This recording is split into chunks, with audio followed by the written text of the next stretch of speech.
Ano ang karaniwang ginagawa ng mga babaeng 40 anyos? Ang nasa tabi upang pakinggan ang utos ng biyenan? Ang umiyak ng malakas sa libing ng alagang aso nito nakakamatay lang? O parang nagsusugal sa kasal niya? Nakikita lang ang asawa isang beses sa isang linggo at kailangan pang mag-isa na alagaan ang paralitikong biyenan? O kaya ay nalulunod sa pagiging maalalahanin ng staff ng tindahan ng damit? Gumastos ng maraming pera para lang mahanap muli ang pakiramdam ng pagkabata. Kani-kanina lang, ang tatlong babae ay nakasakay na sa isang mamahaling sasakyan, naka-convertible. Iba rin ang kanilang pananamit. Ang kanilang mga mukha ay nagpakita ng kagalakan sa pagtakas mula sa nakababagot na buhay. Ngunit matapos silang matuklasan ng sasakyan ng pulis, labis silang natakot at mabilis na tumakas. Ngunit walang nakakaalam, may nakatago sa trunk ng kotse. Balik tayo sa araw na iyon. Dinala ni Jesus si Marie sa manghula at nakita rin niya ang matagal na niyang hinahanap na kaibigan na si Gina. Nang makita ni Marie si Gina, parang gusto niyang umiyak at tumawa ng sabay dahil bigla na lang nawala si Gina ilang taon na ang nakakaraan, ngunit si Marie ay labis na nag-aalala at nagmamalasakit sa kanya. Ang manghula sa loob ng silid, nang makita ang nag-aaway na sina Marie at Gina, ay ngumiti. Mukhang sila ay kagaya pa rin ng dati. Matapos maupo, nagkwentuhan ang lahat tungkol sa kanilang kasalukuyang buhay. Naging full-time housewife si Marie. Ang asawa niya, si Naku, ay isang napakapopular na pambansang broadcaster. Mukha siyang sikat na asawa, ngunit sa totoo lang, tiniis niya ang mga panlalait at panunumbat ng kanyang biyenan, at hindi kailanman tumigil si Naku sa kanyang pangangaliwa. Hindi lang iyon, naglagay pa si Naku ng teleskopyo sa balkonahe, na nakatutok sa pamilya sa tapat para manmanan ang kanilang buhay. Maraming malaswang larawan na nakaimbak sa kanyang computer. Hindi na talaga matiis ni Marie ang ganoong klasong manyakis na asawa. Ang pangarap ni Jesus noong bata pa siya ay maging isang mabuting asawa at ina, ngunit ngayon ay hindi na siya ganoon. Siya ay isa lamang manugang na parang alipin sa kanyang biyenan. Ang asawa ni Jesus ay nagtatrabaho sa malayo at umuwi lamang minsan sa isang linggo. Kailangan pa ring alagaan ni Jesus ang kanyang biyenan sa ospital. Kapag pagod na siya, umiiyak na lang siya sa doktor. Habang ang buhay ng dalawang ito ay hindi nangyari gaya ng inaasahan, si Gina naman ay iba. Araw-araw ay nagme-makeup siya ng maganda at namimili, nabubuhay sa isang mayaman at komportableng buhay. Sa totoo lang, mas naunang nagpakasal si Gina kaysa sa dalawa. Noong panahong iyon, ang kanyang asawa ay itinuturing na God of Men. Ang fairy tale wedding noong taon na iyon ay ikinaiinggit pa ni Marie at Jesus. Sino ang mag-aakalang matapos magpakasal, natuklasan ni Gina na ang kanyang asawa ay hindi pala isang God of Men, kundi parang isang demonyo. Dahil sa dami ng utang, napilitan si Gina na mangutang sa kanyang mga kaibigan araw-araw. Ngunit sa kabutihang palad, 5 taon na ang nakakaraan ay namatay na siya. Nalunod siya habang hinahabol siya ng mga taong naniningil ng utang. Matapos mawala ang kanyang asawa, tila muling nabuhay si Gina. Kanyang natanggap ang bayad mula sa kumpanya ng siguro, at mula noon ay nabuhay siya ng malaya bilang isang mayaman na babae. Ngunit sa totoo lang, ang buhay ni Gina ay hindi laging madali, lalo na dahil kamakailan ay may ilang maliliit na problema. Palagi siyang may pakiramdam na may sumusunod sa kanya. Taglay ang pakiramdam ng pagkabalisa, nagsimulang makipaglaban si Gina sa chicken coop. Maging ang delivery man na lumapit ay nagpatakbo sa kanya sa takot. Pagka-uwi niya, pinanood ni Gina ang balita sa TV at nakita niya ang isang kamakailang kaso ng pagnanakaw at pananalisi na nagtatarget sa mga kababaihan sa subdibisyon.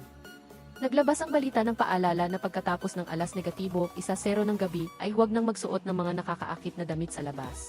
Kung hindi, magiging target sila ng mga kriminal. Si Gina ay nagpapanik nang bigla siyang magulat sa sunod-sunod na katok sa pintuan. Mga pulis iyon para sa isang regular na inspeksyon. Dahil walang nakitang tao sa loob ng bahay ni Gina, nag-alala sila na mag-isa siya. Agad ipinaliwanag ni Gina na kasama niya ang kanyang asawa, na kasalukuyang nasa labas para kumain at hindi pa nakakabalik. Saka palang umalis ang pulis na may kapayapaan ng isip. Tila sa mga oras na ito lamang makakatulong ang asawa ni Gina. Nang paalisin ang pulis, agad kinuha ni Gina ang baseball bat mula sa aparador, nilock ang lahat ng pinto at bintana sa bahay.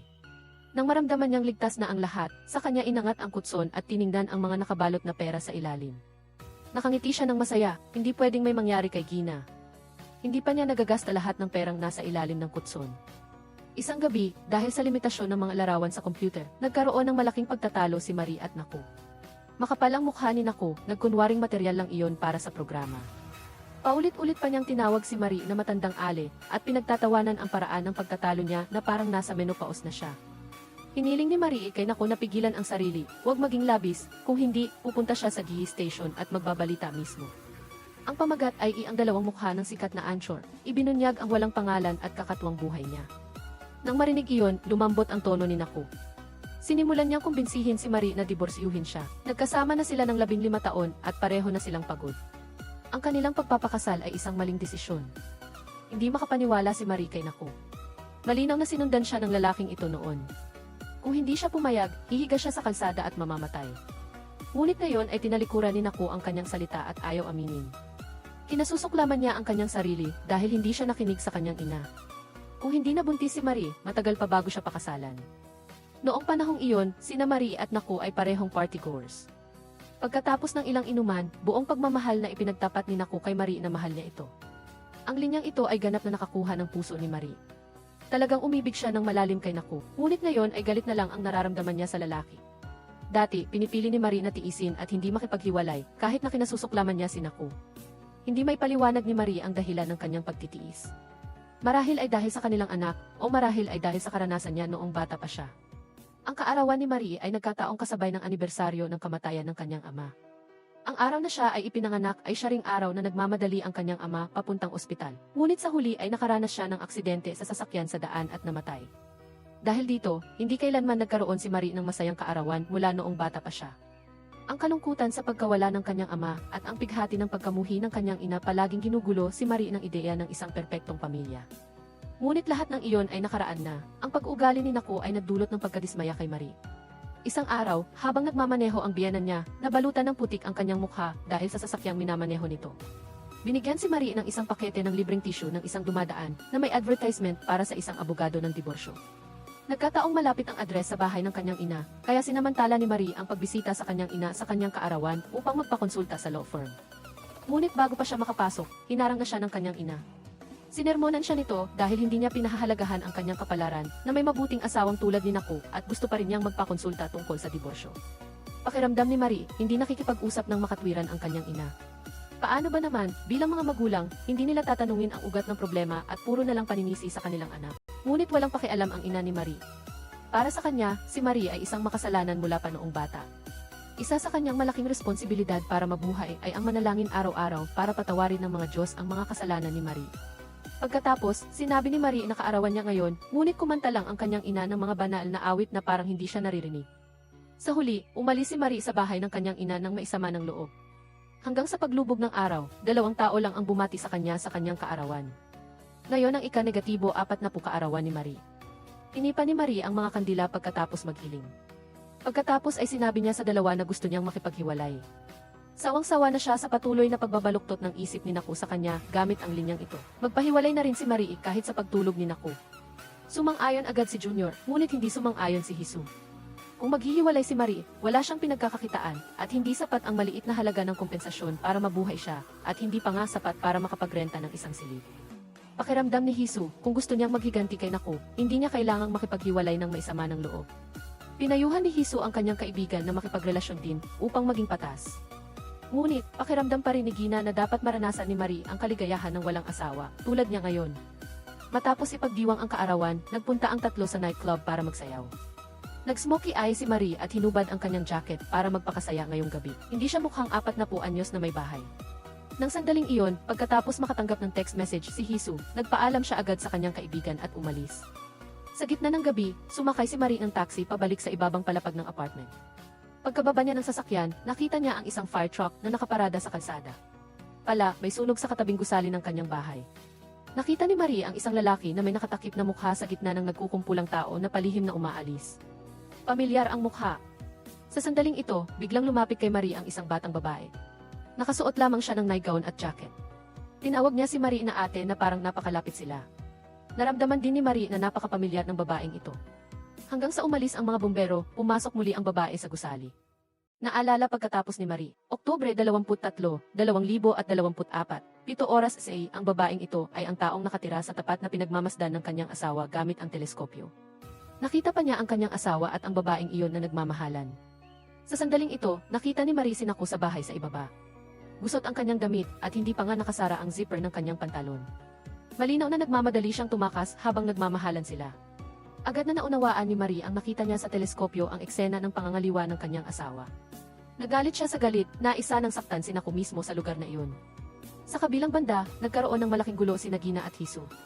Biglang napanaginipan ni Gina na may lalaking pumasok sa kanyang bahay at pagkatapos ay sumigaw siya ng malakas. Pagkatapos maligo ni Hisu sa hotel, ay nakatanggap siya ng tawag mula sa kanyang asawa na matagal nang nawala. Kailangan niyang magbihis muli at nagmamadaling pumunta sa ospital. Pala, nagkaroon ng emergency ang kanyang biyenan. Hindi makontak ng ospital si Hisu, kaya ang kanyang asawa na lang ang tinawagan. Nang makita ang kanyang biyenan na naghihingalo at ang seryosong mukha ng kanyang asawa, naramdaman ni Hisu ang labis na pagsisisi. Kinabukasan, bumalik si Hisu sa pagiging isang masunuring manugang na buong pusong inaalagaan ang kanyang biyenan. Kinausap din niya ang kanyang walang malay na biyenan na nagsasabing sigurado siyang isang mabuting manugang siya, sadyang malas lang kaya paminsan-minsan ay nagiging pabaya siya at nahuhuli. Ngunit mabuti na rin iyon dahil doon ay nakita niya ang kanyang asawa. Sa sandaling ito, biglang hinawakan ng kanyang biyenan ang kamay ni Hisu. Sinabihan siyang yumuko at makinig sa kanya.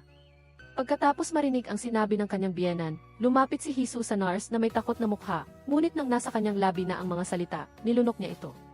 Tumalikod siya at pumasok sa banyo at umiyak ng husto. At pagkatapos mahuli ni Marie si Nako na nangangaliwa, ginamit niya ang alak para saktan ito. Kinabukasan, nagising ang dalawa. Sinabi ni Marie na nangangaliwa si Nako sa babae sa kabilang gusali. Walang pakialam na inamin ni Nako. Nag-text pa nga siya sa kabit niya sa harap ng kanyang asawa. Nakita niyang galit na galit si Marie, pinayuhan siya ni Nako na bilisan ang pagdidiborsyo sa kanya para pareho silang makalaya. Ang kawalan ng hiya ni Nako ay nagpagalit kay Marie. Nadama niyang ang kanyang galit ay isang biro lamang. Pagkatapos uminom ng isang subo ng expired na gatas, sa wakas ay napagtanto niya na ang kanyang relasyon kay Nako ay expired na. Sa wakas ay bumitaw siya at sumang-ayon na makipaghiwalay kay Nako.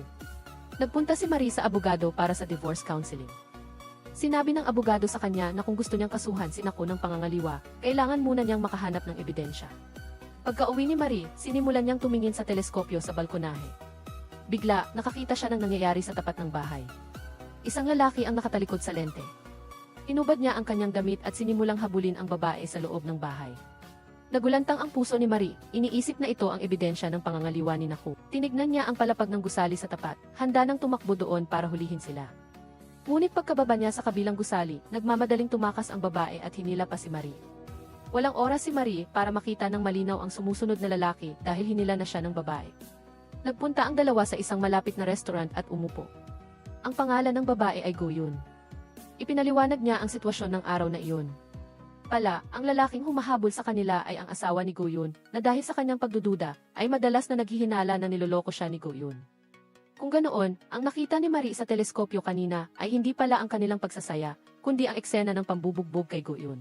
Ngunit naghinala si Marie sa mga sinabi ni Go-Yun, kaya tinanong niya kung ano ang tingin nito kay Nako.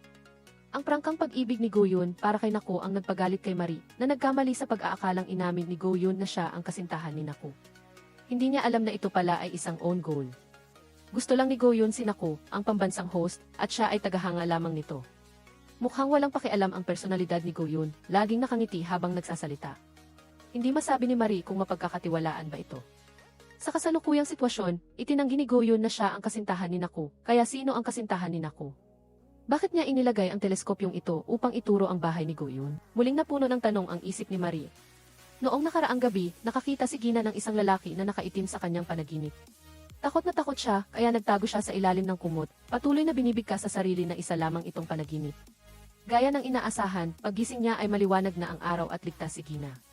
Nang araw na iyon, bumalik siya sa ospital para magpaganda, pagkatapos ay pumunta sa cave at tumingin sa gwapong lalaki na gusto niya. Naalala ni Gina na sinabi ng manghula na mayroon pa siyang isang kasal sa buhay niya, at ang lalaki ay nasa tabi lamang niya. Sa pag-iisip nito, tuwang-tuwa si Gina. Baka ang sinasabi ng manghula ay ang gwapong lalaking ito. Sa pagkakataong ito, tinanong din ng gwapong lalaki si Gina kung libre siya. Nang sandaling may kung ano-anong iniisip si Gina, kinuha ng kabilang partido ang flyer ng condominium.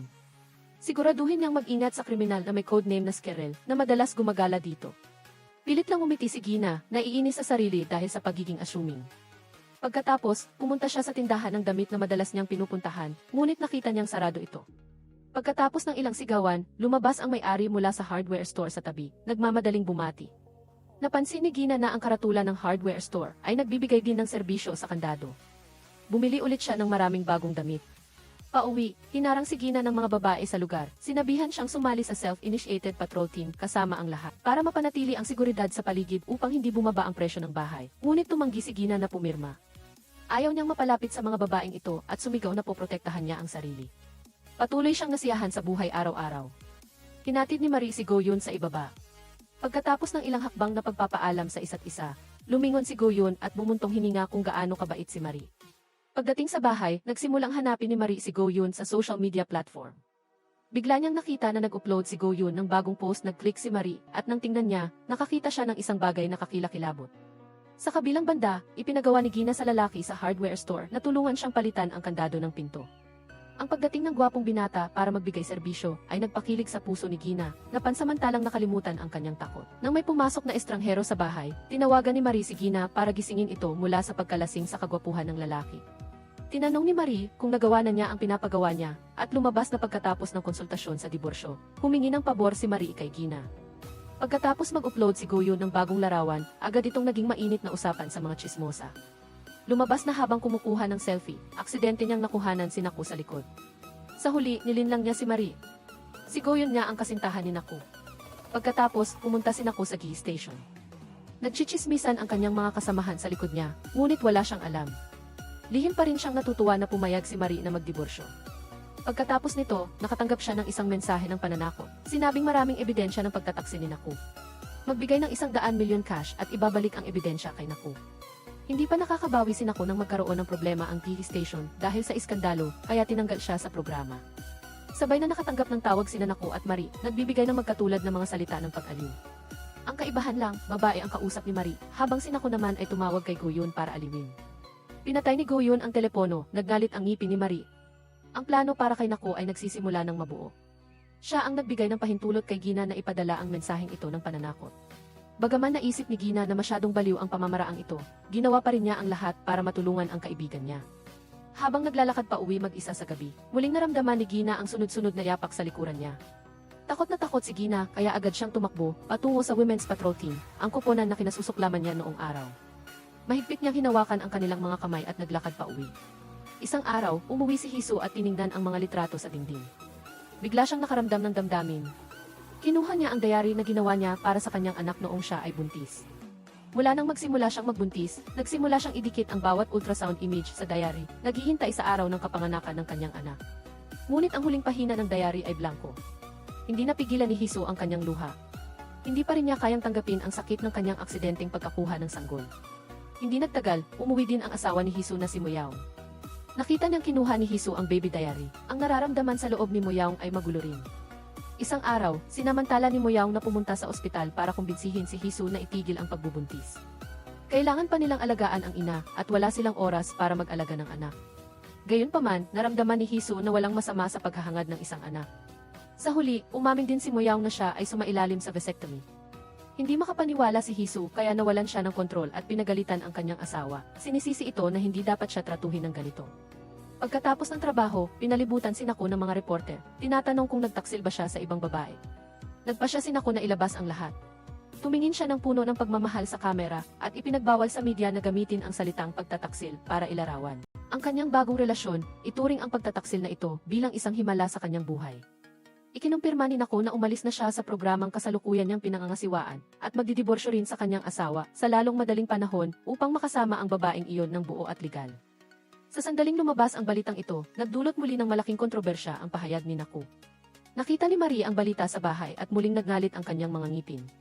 Kailangan niyang labanan si Naku hanggang sa huli. Pagkaraan ng ilang sandali, umuwi si Naku. Pagpasok niya ng bahay, lumuhod siya sa harap ni Marie, ipinagmalaki ang kanyang pagmamahal sa kanyang kasintahan, at nagmakaawa kay Marie na hiwalayan siya at huwag nang magbago ng isip. Nagulat si Marie na tiningnan si Naku, pinakinggan ang kanyang asawa na umamin ng pagmamahal sa ibang babae. Talagang masama ang kanyang loob. Tumango si Marie at pumayag na diborsyuhin si Naku, at sinabi sa kanya na manatili sa kanyang kasalukuyang posisyon. Tumayo si Naku at tinanong si Marie kung ano ang gagawin niya. Umurong si Marie ng ilang hakbang, kumuha ng lakas para tumakbo at binugbog si Naku. Pagkatapos talunin ang lalaki, nabuhayan si Marie. Bumaba siya sa ibaba at ipinahayag sa lahat ng media na naniniwala siyang hindi kailanman hihiwalayan ni Naku ang kanyang sarili. Ilang araw ang nakalipas, umalis si Marie sa kumpanya ng diborsyo. Kakaibang sinabi ng abogado sa kanyang assistant na sa maraming taon niya sa propesyon, ito ang unang beses na nakakita siya ng ganoong klaseng utos. Ang gusto ni Marie ay hindi ang diborsyo, kundi ang paraan para hindi siya makapagdiborsyo. Sa harap ng mga flash ng kamera, nagpanggap si Marie na malungkot sa harap ng lens. Ang dahilan kung bakit hindi siya magdidiborsyo ay dahil mamahalin niya si Nago hanggang kamatayan, tulad ng sinabi sa kanilang panata sa kasal. Tanging kamatayan lamang ang makapaghihiwalay sa kanila. Umiti si Marie nang may kabangisan. Kung gusto ni Nago na tapusin ang kasal na ito, ang tanging pagpipilian ay kamatayan. Sa sandaling ito, nagising ang kaluluwa ni Marie. Ang babaeng laging naniniwala sa pag-ibig ay tuluyang nilimitahan ng pagtataksil ng kanyang asawa at naging isang kakilakilabot na mangkukulam. Mula nang sumunod na araw, ang lahat ng intensyon ng pagpatay kay Naku ay paikot-ikot sa isip ni Marie. Ngunit patuloy pa rin niyang kinukumbinsi ang sarili na maging mas matyaga ng kaunti. Napansin ni Naku na mayroong mali kay Marie, kaya tinanong niya kung ano ang gusto niya pagkatapos ng lahat ng gulo na ito. Matamis na sinabi ni Marie na gusto niyang magdaos ng libing para kay Naku. Ang kanilang kasal ay matatapos lamang sa kamatayan ng isa sa kanila. Ang pahayag na ito ay nagpatakot kay Naku at kinilabutan siya. Inulit niya na wala ng pag-ibig sa pagitan nila. Ang taong mahal niya ngayon ay si Go-yoon. Bakit pa napakamatigas ni Marie at ayaw magpatawad? Maaari rin siyang maghanap ng bagong pag-ibig. Diretsahang sinabi ni Marie sa kanyang asawa, kung gusto pa nitong mahalin si Go-yoon, ang tanging paraan ay ang mamatay. Siguro ang nasa bibig ay ang huling pagkain sa kanyang buhay. Ngunit si Naku ay napakatuso. Mula nang umupo siya sa hapagkainan, ipinagpalit niya ang kanyang 8 putahe para kay Marie, kahit na mayroong pagdududa. Lason, si Marie ang malalason. Sa pag-iisip nito, umigop si Naku ng sabaw. Sa huli, nakita niyang ang sangkap na maihalin tulad sa lason ay seafood. Agad na tumalon si Naku at tumakbo sa lababo para sumuka, ngunit nakita niya na mas maraming seafood sa tabi. Sa pagkakataong ito, nagsimula ng mangati ang kanyang katawan. Lumabas na si Naku ay may matinding allergy sa seafood. Kinuha ni Marie ang gamot sa allergy, ngunit hindi niya ibinigay sa kanyang asawa. Nasira ang 8 plato habang naghahabulan sila. Pinulot ni Naku ang piraso at tinakot si Marie. Pinulot ni Marie ang unan para ipagtanggol ang sarili.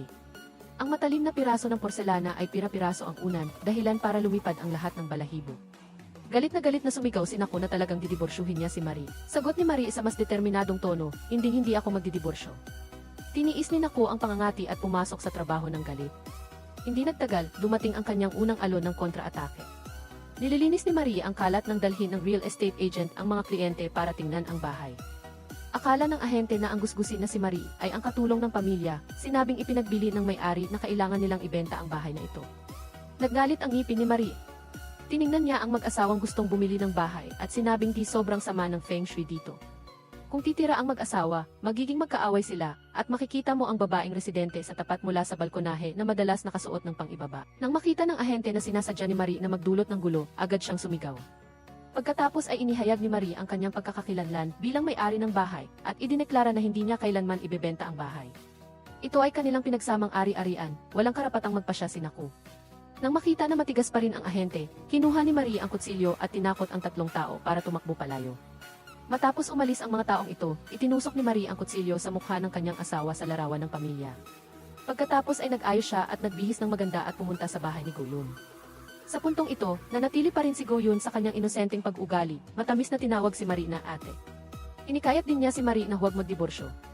Bagaman siya ang kasintahan ni Naku, siya rin ay isang babaeng walang asawa. Naalala ni Go-yoon ang unang pagkikita nila ni Naku. Nang panahong iyon, pinagbuhatan siya ng kamay ng kanyang kasintahan na kasama niya sa bahay, kaya nagmamadali siyang tumakas. Sa pagkalito, nagtago siya sa sasakyan ni Naku. Dahil sa malakas na ulan ng araw na iyon, basang-basa si Go-yoon. Ang kahinaan at kawalan ng magawa na ito ay nagpaawa kay Naku at nagpasiklab sa kanyang pagnanais na protektahan siya. Matapos makilala si Go-yoon, maraming magkahalong emosyon si Marie. Hindi niya alam kung paano haharapin si Go-yoon. Samantala, natapos na ang iniksyon ni Naku para sa kanyang allergy at kinuha niya ang kanyang telepono upang tingnan kung hinahanap siya ng direktor ng DT station. Lumabas na bumagsak ang impresyon ng publiko kay Naku dahil umamin siya sa pakikiapid. Upang hindi maapektuhan ang rating ng DT station, pinilit ng direktor si Naku na magbitiw. Nagalit si Naku at nagreklamo sa harap ng direktor, ngunit sa huli ay umalis pa rin siya ng desperado. Hating gabi sa ospital, tiningnan ni Hisu ang kanyang biyenan na mahimbing na natutulog. Ang tagal ng hinanakit at galit ay nagsimulang sumabog. Kinuha niya ang unan at tinakpan ang mukha ng kanyang biyenan, balak patayin ito. Nang makita niyang lumaban ang kanyang biyenan, lumambot ang puso ni Hisu at mabilis niyang inalis ang unan. Kinaumagahan, maingat na inalagaan ni Hisu ang kanyang biyenan tulad ng dati. Biglang hinawakan ng biyenan ang pisngi ni Hisu gamit ang kanyang kamay. Ang eksena ay mukhang napakainit at maayos. Ngunit, sa sumunod na sandali ay sinampal ng biyenan si Hisu sa mukha at may matalim na tinig na sinabing, sinungaling si Hisu, na palagi niyang gustong saktan ang kanyang biyenan. Agad na bumagsak si Hisu at baliw na tinawagan ang kanyang asawa. Ngunit sa oras na iyon ay kumakain ng hapunan ang kanyang asawa, kasama ang mga kasamahan sa trabaho sa kumpanya. Maliban sa kanya, lahat ng naroroon ay mga babae, isang grupo ng mga babaeng maingay. Ang ingay na ito ay nakakainis sa kanya, kaya hindi niya napansin ang tawag ni Hisu.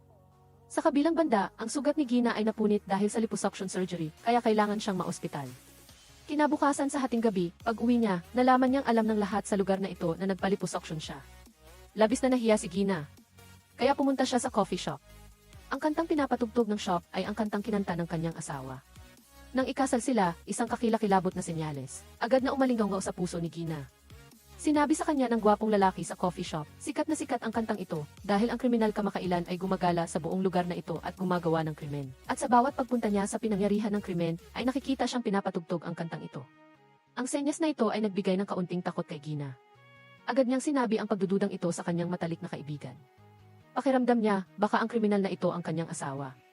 Nakita ni Hiso na nag-iisip siya ng kung ano-ano, bakit hindi mo hukayin ang libingan ng asawa ni Gina para tingnan? Naisip din ni Gina na gawin iyon, ngunit hindi niya alam kung saan inilibing ang kanyang asawa. 5 taon na ang nakalilipas, nakatanggap si Gina ng tawag mula sa istasyon ng pulisya. Nakakita sila ng isang walang lamang bangka sa dalampasigan, na naglalaman ng GT ng kanyang asawa, ngunit nawala ang kanyang katawan.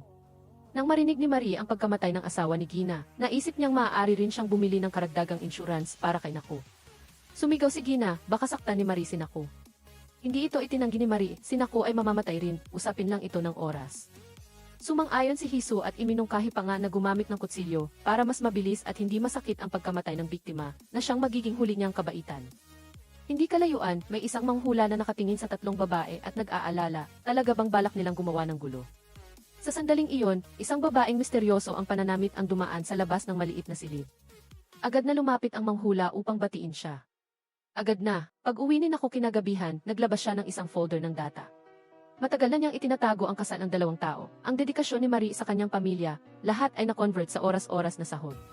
Pagkatapos ay pinabayaran niya si Marie para sa mga gastos niya sa sarili habang siya ay may bahay. Sa huli, kailangan ni Marie na bayaran si Naku ng malaking halaga. Nagpanggap si Naku na mapagbigay, sinabing hindi niya babalikan ang mga bagay na ito kay Marie. Kailangan lang niyang pirmahan ang kasunduan sa diborsyo, at ang mga ari-arian ay hahatiin din sa 50 paghahati 50. Nang marinig ito, agad na pinunit ni Marie ang kasunduan sa diborsyo sa 2. Kinabukasan, pumunta si Gina sa istasyon ng pulisya upang magulat ng kaso. Sa araw na umuwi siya mula sa ospital, pagkapasok niya pa lang sa pintuan, nakita na niya ang isang anino, dumaan at mabilis na tumakas sa bintana. Mabilis na kumindat si Gina sa babaeng patrol sa ibaba. Sa sama-samang pagsisikap ng lahat, sa wakas ay nahuli rin ang kriminal. Dahil sa mga naunang pagdududa, labis na nag-alala si Gina, takot na makita ang mukha ng kanyang asawa. Ngunit ang kriminal ay hindi ang kanyang asawa, kundi ang gwapong lalaki na dumating upang palitan ang lock para kay Gina. Nakita niya na maraming pera si Gina nang palitan niya ang lock noon, kaya nagsimula siyang maghangad ng masama. Matapos imbestigahin, lumabas na kinuha lang ng locksmith ang maliliit na bagay at hindi pala siya isang nakakatakot na ginyapi. Sa kabilang banda, ginawa ni Naku ang lahat para makipaghiwalay kay Marie. Sa araw ng anibersaryo ng kamatayan ng kanyang ama, bumalik ang buong pamilya sa bahay ng lola ni Marie. Nang makilala ni Naku ang kanyang hipag, isang abogada, sabik siyang magtanong tungkol sa kung paano hiwalayan si Marie. Narinig din ng abogada ang balita tungkol kay Naku at sinabi sa kanya na sa sitwasyong ito, tanging si Marie lamang ang may karapatang maghain ng diborsyo. Si Naku ang may kasalanan kaya wala siyang karapatan. Kung gusto ni Naku na makalaya kay Marie, kailangan niyang pasamain din si Marie, halimbawa, saktan si Naku, o paalisin siya sa bahay, o kaya ay nakiapit din si Marie. Ang sinabing ito ay nagbigay ng ideya kay Naku. Isang tuso ng ngiti ang lumabas sa kanyang mukha. Ngunit si Marie ay nangangalap din ng ebidensya. Nang huli siyang pumunta sa bahay ni Go-yun, ni-record ni Marie ang pag-amin ni Go-yun. Nang gabing iyon, bumili si Naku ng merienda. Papasok na sana siya sa bahay ni Go-yun para mag-enjoy ng magkasama. Pagkapasok pa lang niya sa elevator, may isang matangkad na lalaki ang sumabay sa kanya. Napanood ng lalaki ang balita tungkol sa pakikiapid ni Naku at nagpakita ng paghamak. Nagkataon na pareho silang bumaba sa iisang palapag. Diretsyong pinindot ng lalaki ang doorbell ng bahay ni Go-yun. Saka lamang nalaman ni Naku na ang lalaki ay ang kasintahan na kasama ni Go-yun. Agad na tumakbo pa uwi si Naku. Sumunod ang lalaki at si Go-yun. Nang makita ni Marie na nagkakagulo si Naku, mabilis siyang naging kakampi ng kalaban. Hindi lamang niya pinayagan ang lalaki na pumasok sa bahay, kundi ibinigay pa niya rito ang susi ng kwarto. Upang madaling mahanap at bugbugin ng lalaki si Naku, sa huli ay dumating ang 4 sa istasyon ng pulisya. Umiiyak at nagtatalo sina Naku at Go-yun, sinusubukang patunayan na sila ay isang magkasintahan. Ngunit tinakot sila ni Marie at ng kasintahan ni Go-yun.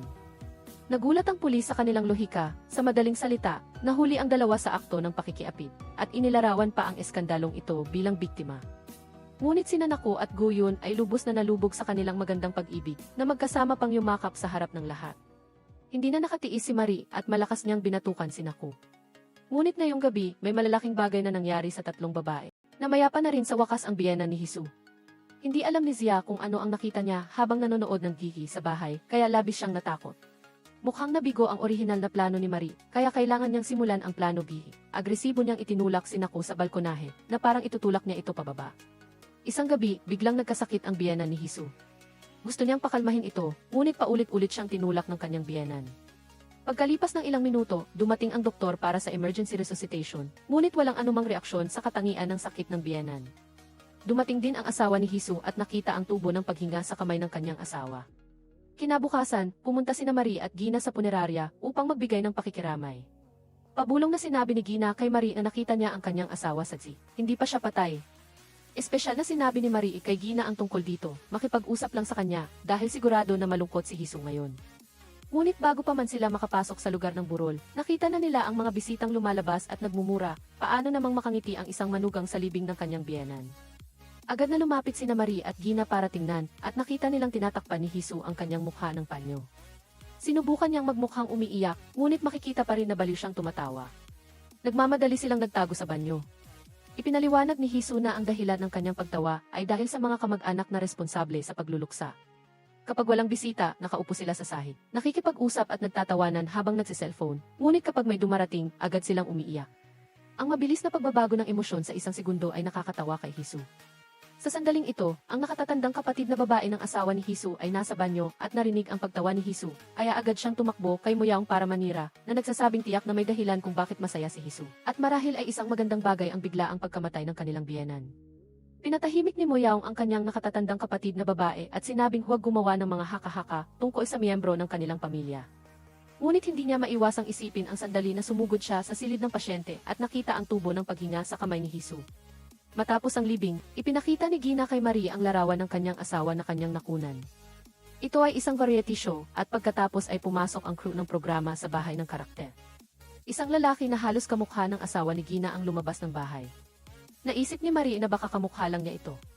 Kung talagang asawa ito ni Gina, ibabalik niya ang pera ng insurance na natanggap niya noon. Maaari rin siyang makulong dahil sa pandaraya sa kontrata ng insurance.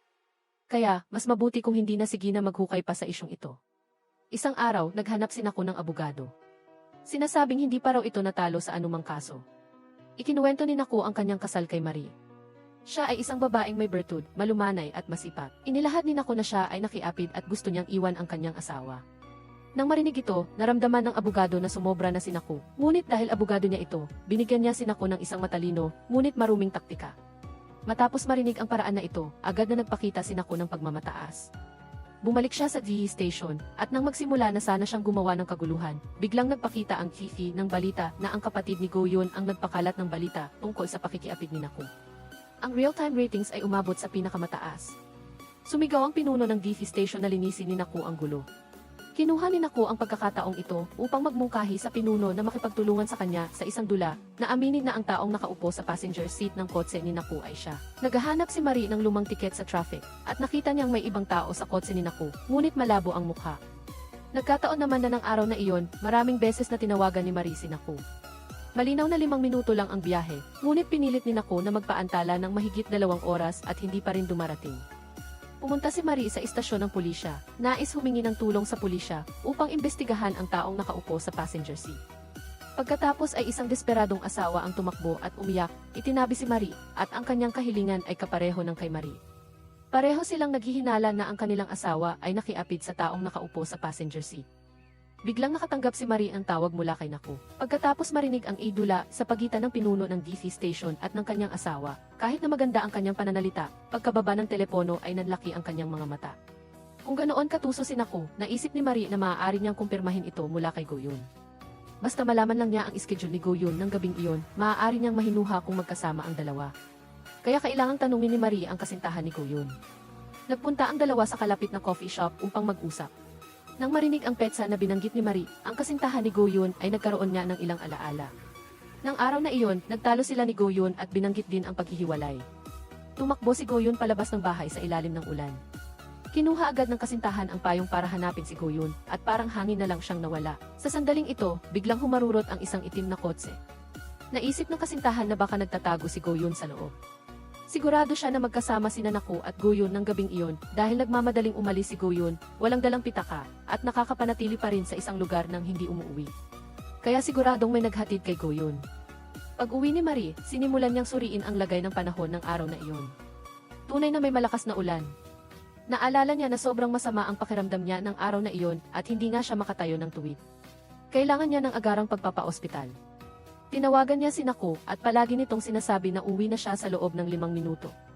Sa huli, hindi na nakatiis si Marie, kaya siya na mismo ang tumawag ng ambulansya. Pahirapan siyang bumaba sa hagdanan hanggang sa itulak siya sa operating room. Patuloy na tinatanong ni Marie kung dumating na si Naku. Kinabukasan, mahina si Marie na nakahiga sa higaan ng ospital pagkatapos ng operasyon. Huling dumating si Naku, ngunit kalmado siyang humingi ng paumanhin kay Marie. Habang si Marie ay nagdadalamhati sa bahay, si Naku naman ay nakikipagsabwatan sa abogado, naghahanap ng paraan upang baliktarin ang kasalukuyang sitwasyon. Ang ideya ng abogado ay baguhin ang paraan ng pag-iisip, upang si Marie ang unang maghain ng diborsyo. Naalala ni Naku ang payo ng abogado, gumawa ng gulo upang makamit ang magkahiwalay na pamumuhay. Ang magkahiwalay na pamumuhay ay maaaring ituring na ebidensya ng pagkasira ng relasyon ng mag-asawa. Pag-uwi ni Naku, nakita niyang nanonood ng TV si Marie. Ang balita ay nagpapakita ng isang banggaan ng kotse. Ang mga nasawi ay ang kinatawan ng hotel na si Chairman Jiang at isang hindi kilalang batang babae. Sa sandaling ito, lumapit si Naku at umamit na ng araw na naospital si Marie ay kasama niya si Goyun. Dahil nasugatan ang tuhod ni Goyun, nanatili siya sa tabi nito magdamag. Labis na nasaktan si Marie. Ang pag-amin na ito ay napakasakit. Nagkaroon lamang ng pinsala sa tuhod si Goyun, samantalang siya ay kailangang operahan. Nagalit si Marie at nagsimulang makipag-away kay Naku, sumisigaw na palayasin siya sa bahay. Nang marinig ito, labis ang tuwa ni Naku. Hindi niya inaasahan na ganoon kabilis silang maghihiwalay. Biglang naalala ni Marie ang sinabi ng abogado sa diborsyo. Gayunpaman, hindi niya pa rin maitaboy si Naku. Ngunit huli na ang lahat. Ang mga hakbang ni Naku ay tila bumilis ng 3 beses, pagkatapos ay naglaho sa isang iglap. Tanging si Marie na lang ang nakaupo sa lupa at walang magawang umiyak. Sa kabilang banda, hindi pa rin matanggap ni Gina ang nakita niyang lalaki sa GE na kamukha ng kanyang asawa. Nakipag-ugnayan siya sa production team ng programa upang malaman ang address ng bahay na iyon. Matapos ang mahabang paglalakbay, sa wakas ay nakarating din siya sa liblib na lugar na ito. Gayunpaman, ang lugar kung saan nakatira ang lalaki ay mas liblib pa kaysa sa kanayunan. Kinailangan pa ni Gina na dumaan sa kagubatan at nakatagpo pa ng mga baboy ramo. Sa huli, natagpuan din niya ang isang kubo sa kailaliman ng kagubatan, ngunit sa kasamaang palad, ang tiyuhin na nakatira roon ay pumunta sa lugar na iyon si Gina at nalaman na umalis na ang lalaki. Naglabas si Gina ng litrato mula sa kanyang bag na nagpapakita ng kanyang asawa na nakatayo sa dalampasigan at tinanong niya ang tiyuhin kung ang lalaki sa litrato ay siya. Agad na itong itinanggi ng tiyuhin nang makita niya ang dagat dahil ang lalaki ay takot na takot sa tubig. Minsan siyang nadulas at nahulog sa tubig habang nangingisda, kaya nagkaroon na siya ng trauma. Nang marinig ni Gina ang balita ng pagkamatay ng kanyang asawa mula sa pulisya, nakita rin niya sa maraming dokumento na natagpuan siya sa isang bangkang pangisda, kaya sigurado siyang nasa dagat siya noon. Umupo si Gina sa lupa at umiyak, sumisigaw na buhay pa ang kanyang asawa. Pagkatapos ng libing ng biyenan, ang nakatatandang kapatid na babae, napansin ng ibang magkakapatid na naibenta na ang ari-arian na nakapangalan sa kanilang biyenan at si Hisu ang nag-asikaso nito. Naisip ng nakatatandang kapatid na babae na tiyak na gusto ni Hisu na nakawin ang pera ng kanyang biyenan at masigurado rin siya na pinatay na ni Hisu ang kanyang biyenan. Hindi lang basta-basta hiniling ng nakatatandang kapatid na babae sa ospital na magsagawa ng pagsubaybay, direkta pa niyang tinawagan ang pulisya. Mabilis na dinala ng pulisya si Hisu sa istasyon para sa interogasyon. Inimbestigahan nila ang pamilya at ang ibang mga pasyente na kasama ng biyenan ni Hisu sa parehong silid ng ospital. Lahat sila ay nagpatotoo na narinig nilang sinabi ni Hisu na gusto niyang saktan ang kanyang biyenan. Ininteroga ng pulisya si Hisu at hindi niya itinanggi ito. Naisip niyang saktan ang kanyang biyenan. Kinabukasan, pumunta si Marie sa bahay ng manghula upang humingi ng tulong. Pagkatapos singilin ng manghula ang bayad, binigyan lang niya si Marie ng isang business card. Mayroon ding UE code sa likod. Maya-maya lang, nagmamadali ring dumating si Gina, nagtatanong kung nasaan ba talaga ang kanyang asawa.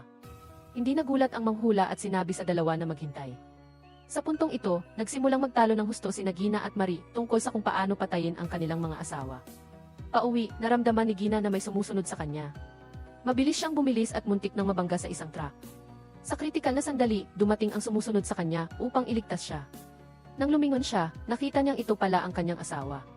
Pagkatapos, iniskan ni Marie ang ED's code sa business card. Lumabas ang isang web forum, at ang bawat sagot doon ay mga sumpa ng kababaihan laban sa kanilang mga asawa. Isang tao na may DE na si Suzy ay nagdarasal na sana ang kanyang asawa at ang kanyang kabit ay magkasamang mahulog sa ilog at mamatay sa kotse. Binasa ni Marie ang mga sumpa na ito, ngunit hindi niya alam kung ano ang pakinabang nito para sa kanya. Pakiramdam niya ay niloko lang siya ng manghula. Hanggang sa pumasok si Marie sa supermarket, bigla niyang nakita ang balita sa dingding na matapos mamatay si Chairman Jiang, ang kanyang asawa ang kukuha sa posisyon ng kinatawa ng direktor. Agad na naisip ni Marie ang account na may G na suki na lumabas sa forum kanina. Ang pagkamatay ni Chairman Jiang ay tulad ng prediksyon. Naalala pa ni Marie na ilang beses na niyang nakita si Suki sa bahay ng manghula. Parang naiintindihan na ni Marie ang kahulugan ng business card na ibinigay sa kanya ng manghula. Agad na tumawag ang kasintahan ni Goyun na nagsasabing natagpuan na niya ang bakas ni Naku at Goyun. Agad na tumakbo si Marie papunta sa kanilang kinaroroonan. Sa sandaling ito, masayang nagmamaneho si Goyun at Naku na magkapareho ang damit. Agad na pinahabol ni Marie ang kanyang kasintahan na sinundan ang sasakyan ni Naku. Sa daan, patuloy silang nagbibigay ng senyas kay Naku na huminto, ngunit sumigaw si Goyun na bilisan ni Naku ang takbo, iwanan ang dalawa sa likod. Walang nagawa si Naku kundi sumunod. Nagsimula silang magkarera, ngunit sa huli ay bahagyang lamang si Marie, na direktang nagtuloy at iniwan ang sasakyan ni Naku sa likuran.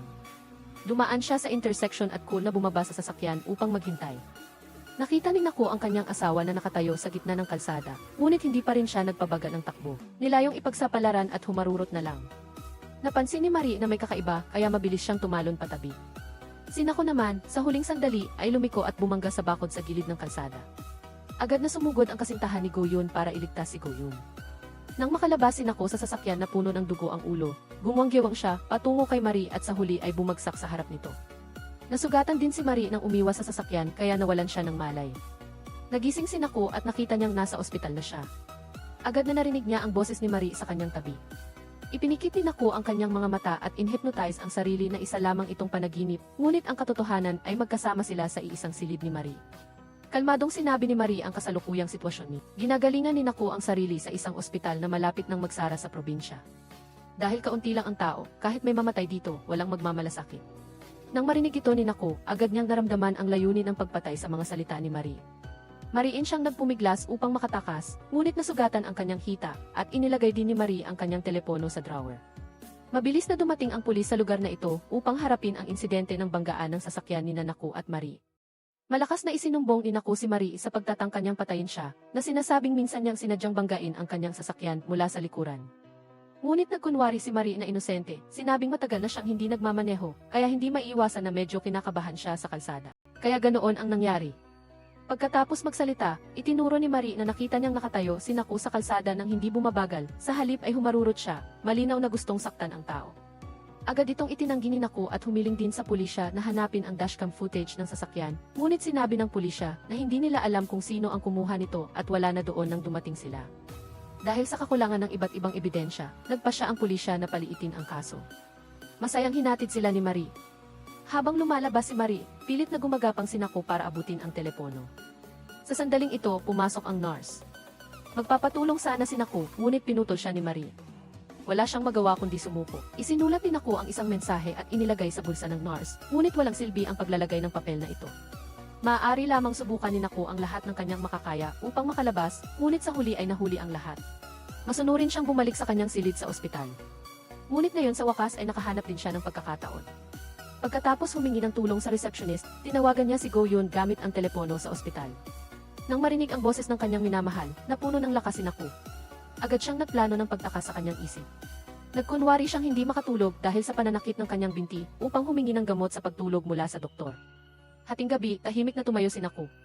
Matapos subukan ng ilang beses, nakita niyang mahimbing na natutulog si Marie na parang patay. Inihanda pala niya ang gamot ni Marie sa pamamagitan ng pampatulog. Pagkatapos, dinala ni Naku ang telepono at tumakas mula sa ospital ng gabing iyon. Nang imulat ni Marie ang kanyang mga mata, nagulat siya nang malaman na nakatakas na si Naku. Mabilis siyang humabol palabas ng ospital.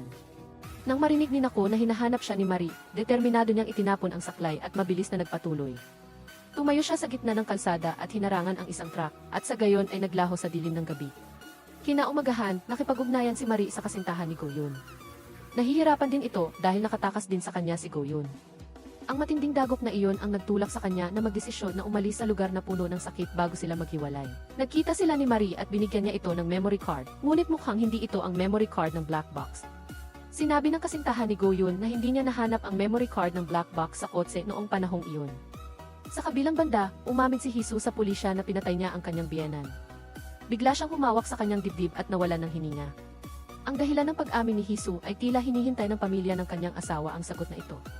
Agad na natuwa ang nakatatandang kapatid na babae na naisip na umamin na si Hisu sa krimen, kaya sinabi niya sa pulisya na arestuhin siya kaagad. Hindi na makatayo si Moyaong. Humarap siya sa kanyang mga kapatid na babae at sumigaw tungkol sa kasalukuyang kalagayan ni Hisu.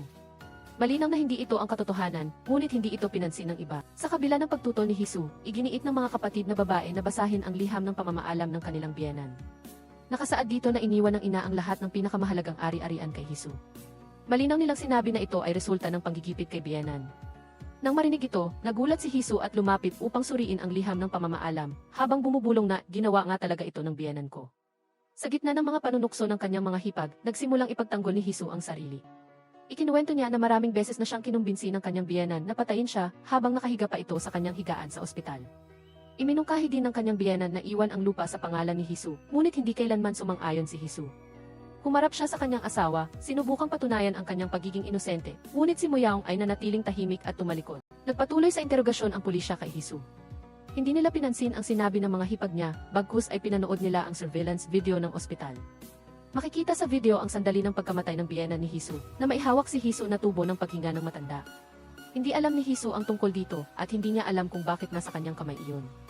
Sa sandaling iyon, dumating si Moyaong na may hawak na death certificate ng kanyang ina. Kinumpirma ng ospital na namatay ang kanyang ina dahil sa respiratory failure, namatay dahil sa sakit at hindi dahil sa krimen. Pinauwi ng pulisya si Hisu, ngunit pinayuhan pa rin silang dalawa na ang sadyang pagtanggal ng oxygen mask ay maaari ring magdulot ng respiratory failure. Ang pagdududa kay Hisu ay hindi pa rin nawawala. Sa araw ng libing ng biyenan ni Hisu, nang iwasan siya ng pamilya ng kanyang asawa, tanging makatayo lamang siya sa tabi ng sasakyan at nagpaalam sa matanda sa pamamagitan ng kanyang retrato. Pagkatapos ay bumalik siya sa higaan kung saan nakahiga ang kanyang biyenan. Bagamat kinamuhian ni Hisu ang maliit na higaan na nagkulong sa kanyang buhay, ngayon ay nakakaramdam siya ng bahagyang panghihinayang sa pag-aalaga sa kanyang biyenan.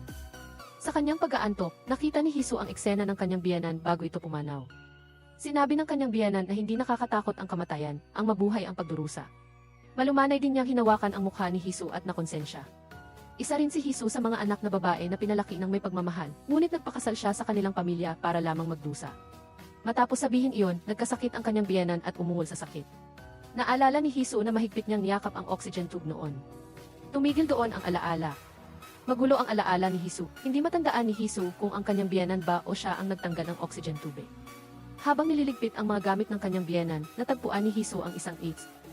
Pagkabukas nito, nalaman niyang ito ang huling habilin ng kanyang biyenan para sa kanya. Nagpalit ang eksena kay Gina. Matapos magkasalubong ang mag-asawa sa kalye, mabilis silang nagkumpare. Pagkatapos ay lihim na dinala ni Gina ang kanyang asawa sa bahay. Nagsimulang umiyak ng malakas si Gina pagdating sa bahay. Sinisisi ang kanyang asawa kung bakit napakaraming problema sa kanyang buhay. Kung patay na siya, sana ay nanahimik na lang at hindi na bumalik para saktan pa siya. Tahimik lang si Ubin, asawa ni Gina, na tumingin sa kanya. Pagkatapos ay umupo siya at tinali ang kanyang sintas ng sapatos. Sumagot siya na mamamatay na siya at gusto lang niyang makita ang kanyang asawa bago siya mamatay. Sa sandaling ito, huminto si Gina sa pag-iyak, para bang nabunutan ng malaking tinik si Gina, ngunit nang papaalis na sana niya ang kanyang asawa, biglang may kumatok sa pintuan. Dali-dali niyang hinila ang kanyang asawa sa maliit na silid, ngunit nakita niya na ang nasa labas lang pala ay isang taong naglalagay ng mga flyer. Matapos basahin ni Gina ang flyer, bigla siyang nagbago ng isip at tinalian ang kanyang asawa sa maliit na silid, hindi na pinayagan itong lumabas. Nang gabing iyon, umuwi si Marie mula sa ospital at nag-video call sa kanyang mga kaibigan. Matagal na silang hindi nagkita. Pinag-usapan nila ang mga kamakailang paghihirap sa buhay. Sa kanila, si Hisu ang tiyak na pinakamagulo. Nahaharap sa pagdududa ng pamilya ng kanyang asawa at ng pulisya, hindi niya maipagtanggol ang kanyang sarili. Malakas na hinikayat siya ni Marie na bawiin ang kanyang kagustuhang mabuhay. Huwag kang magambala sa kaguluhan sa paligid. Sumunod si Gina, mahina niyang sinabi na ang kanyang asawa, na nawala ng maraming taon, ay nakatira ngayon sa kanyang bahay. Pagkatapos, tumunog ang doorbell sa bahay ni Marie. Isang delivery man, naghatid ng isang folder ng dokumento, at isa na namang kaso pala ito. Lumalabas na pagkaalis ni Naku, bumalik siya at naghanap ng abogado para humingi ng tulong. Sa payo ng abogado, nagdulot na naman siya ng problema kay Marie. Matapos ibaba ni Hisu ang video call, tiningnan niya ang kanyang sarili sa salamin. Sa ngayon, mukha talaga siyang pagod. Bihira maglagay ng lipstick si Hisu, at ngayon ay lumabas pa siya para bumili ng maraming beer. Nang gabing iyon, dumating si Moyaong para tanungin ang tungkol sa mga dokumento ng lupa ng kanyang ina at nagmungkahi ng diborsyo kay Hisu. Hindi makapaniwala si Hisu sa kanyang mga kamay, lubos siyang nagulat. Sa kabilang banda, ilang araw nang magkasama si Gina at ang kanyang asawa, binubuhay muli ang kanilang dating pag-ibig. Isang araw, habang nasa kasagsagan ang dalawa, biglang may nakita si Ubin na nahulog mula sa ilalim ng kutson. Binuksan ni Marie ang DC at nakita si Nago na nag-host ng press conference. Umiyak siya, na sinasabing siya ay isang asawang binubuli ni Marie. Isang video na nagpapakita kay Marie na sinasaktan si Nago ay ipinalabas din. Lumaki ang mga mata ni Marie sa harap ng Tsi. Nang alisin niya ang gasa sa kanyang ulo, nahulog din ang memory card. Lumalabas na nangyari ang insidente, mabilis na kinuha ni Marie ang memory card mula sa black box ng kotse. Nagsimula ng kumilos si Nago, kaya ang susunod ay ang paghihiganti niya. Tinignan ni Nago ang kanyang kagimbal-gimbal na pagganap sa screen habang nililigawan si Go Yun sa balkonahe. Samantala, makikita si Marie na inilabas ang makapal na sakdal at binabasa ang bawat isa. Lahat ng ito ay mga kasalanan ni Nago. Hindi na nakakaya ni Marie. Inalis niya ang benda sa kanyang ulo at inilabas ang nakatagong memory card ng black box. Dumaloy ang dugo mula sa sugat sa kanyang ulo. Pinahiran lang ni Marie ang kanyang kalahating mukha ng pula. Lumakad siya patungo sa balkonahe, tumatawa na parang baliw sa nakatitig na si Nago sa kabilang banda. Hindi pa rin siya alam na matagumpay niyang ginising ang isang mangkukulam. Kinabukasan, nakipagkita si Marie sa isang abogado sa diborsyo. Kinilala lahat ng mga dumadaan ang mukha ni Marie at pinuna siya dahil sa pambubugbog sa kanyang asawa. Dumating si Marie sa opisina at ipinakita sa abogado ng diborsyo ang reklamo na isinumite ni Nago. Pakiramdam ng abogado ay handang-handa si Nago, ngunit hindi naman walang pag-asa si Marie na manalo. Sa huli, mahirap na laban ito. Pagkaalis niya sa opisina, hinila siya ng kanyang ina sa simbahan, pinilit siyang mangumpisal sa Diyos at ipagdasal si Nago. Siyempre, ayaw ni Marie na makipag-away sa kanyang ina. Sa simbahan, kinuha ng kanyang ina ang isang mabigat na Biblia at ipinalo kay Marie. Biglang nakita ni Marie ang nilalaman ng isang pahina sa Biblia at masaya siyang umalis sa simbahan. Dahil sa pagkakamulat, nakita ng kanyang ina na ang pahayag na iyon ay mata sa mata, ngipin sa ngipin. Opisyal na nagsimula ang labanan para sa diborsyo ni Marie at Nago. Parehong nagbigay ang dalawa ng maraming impormasyon sa kanilang mga abogado. Inilabas ni Marie ang dashcam na itinago niya sa benda ng kanyang sugat. Ito ang matibay na ebidensya para lumaban. Maaari nitong patunayan na noong panahong iyon, gusto talaga ni Nago na patayin si Marie sa daan. Ngunit ang abogado ni Nago ay mayroon ding ebidensya. Iyon ay ang footage na nagpapakita ng iba pang mga sasakyang dumadaan sa kalsada noong panahong iyon. Malinaw na nakatala sa loob na ang sasakyan ni Marie ang unang bumangga sa sasakyan ni Nago. Naramdaman ni Nago na may pagkakataon siyang manalo. Sumigaw si Nago kay Marie mula sa malayo sa telepono ng abogado. Dapat siyang makipagdiborsyo ng masunurin, kung hindi ay kakasuhan siya ng sinadyang pananakit ng tao. Nakuha ni Nago si Marie sa pader. Umalis siya, nag-login sa website na ibinigay ng manghula, at muli niyang nakita ang mensahe ni Suki. Gusto niyang makilala ang babaeng ito na matagumpay na naghiganti. Sa wakas, matagumpay na nakilala ni Marie si Suki sa pamamagitan ng manghula. Si Suki ay mayroon ng daan-daang bilyong ari-arian mula sa kanyang namatay na asawa, kaya mas naging elegante ang kanyang pagkatao. Masigasig niyang tinanggap si Marie at hindi tumangging sagutin ang kanyang mga tanong. Narinig niyang gusto rin ni Marie na patayin ang kanyang asawa, at lubos na sinuportahan ito ni Suki, at sinabi pa nga ang kanyang sariling karanasan. Ang paraan ng pagpatay ni Suki ay pangunahing binubuo ng 2 puntos. Una, ang pagmanipula sa panyo na madalas gamitin ng kanyang asawa. Pangalawa, ang pagmamanipula sa sasakyan na kanyang minamaneho. Naunawaan ito ni Marie. Pagka-uwi niya, hinalugog niya ang mga bulsa ni Nago. Isang panyo ang natagpuan sa isa sa mga vests.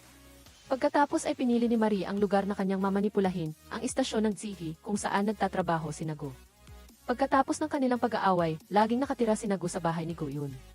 Nang araw na iyon, biglang nakatanggap ng tawag si Nago mula kay Marie. Sinabi niya na umuwi ito. Sumang-ayon na siya sa diborsyo.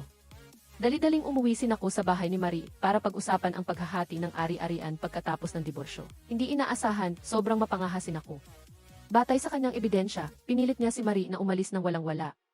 Kahit bahay man o karapatan sa pag-aalaga ng anak, kukunin niya lahat. Nakita ni Nago ang baliw na anyo ni Marie at lihim siyang nagalak. Ang pagtulak sa kanya sa sukdulan at pagkatapos ay magbigay ng kaunting tamis ay ang plano upang magtagumpay. Tulad ng inaasahan, pumayag si Nago na hatiin ang ari-arian at syempre, nilagdaan ni Marie ang papeles ng diborsyo. Nasaksihan ang sandali ng selyuhan ni Marie ang dokumento, halos maiyak si Nago. Pagkaalis ng bahay, labis siyang natuwa, naglalakad at tumatalon. Nang marinig ni Hisu na gusto ng kanyang asawa ng diborsyo, labis siyang nagulat. Sa wakas ay napagtanto niya na ang lahat ng kanyang paghihirap sa loob ng maraming taon ay itinuring lamang bilang libreng pag-aalaga. Ngayong patay na ang kanyang biyenan, wala nang halaga si Hisu, kaya tinapon na lang siya ng kanyang asawa. Itinulak niya palabas ng bahay ang kanyang asawa, ayaw na niyang makita ang kasuklam-suklam nitong mukha.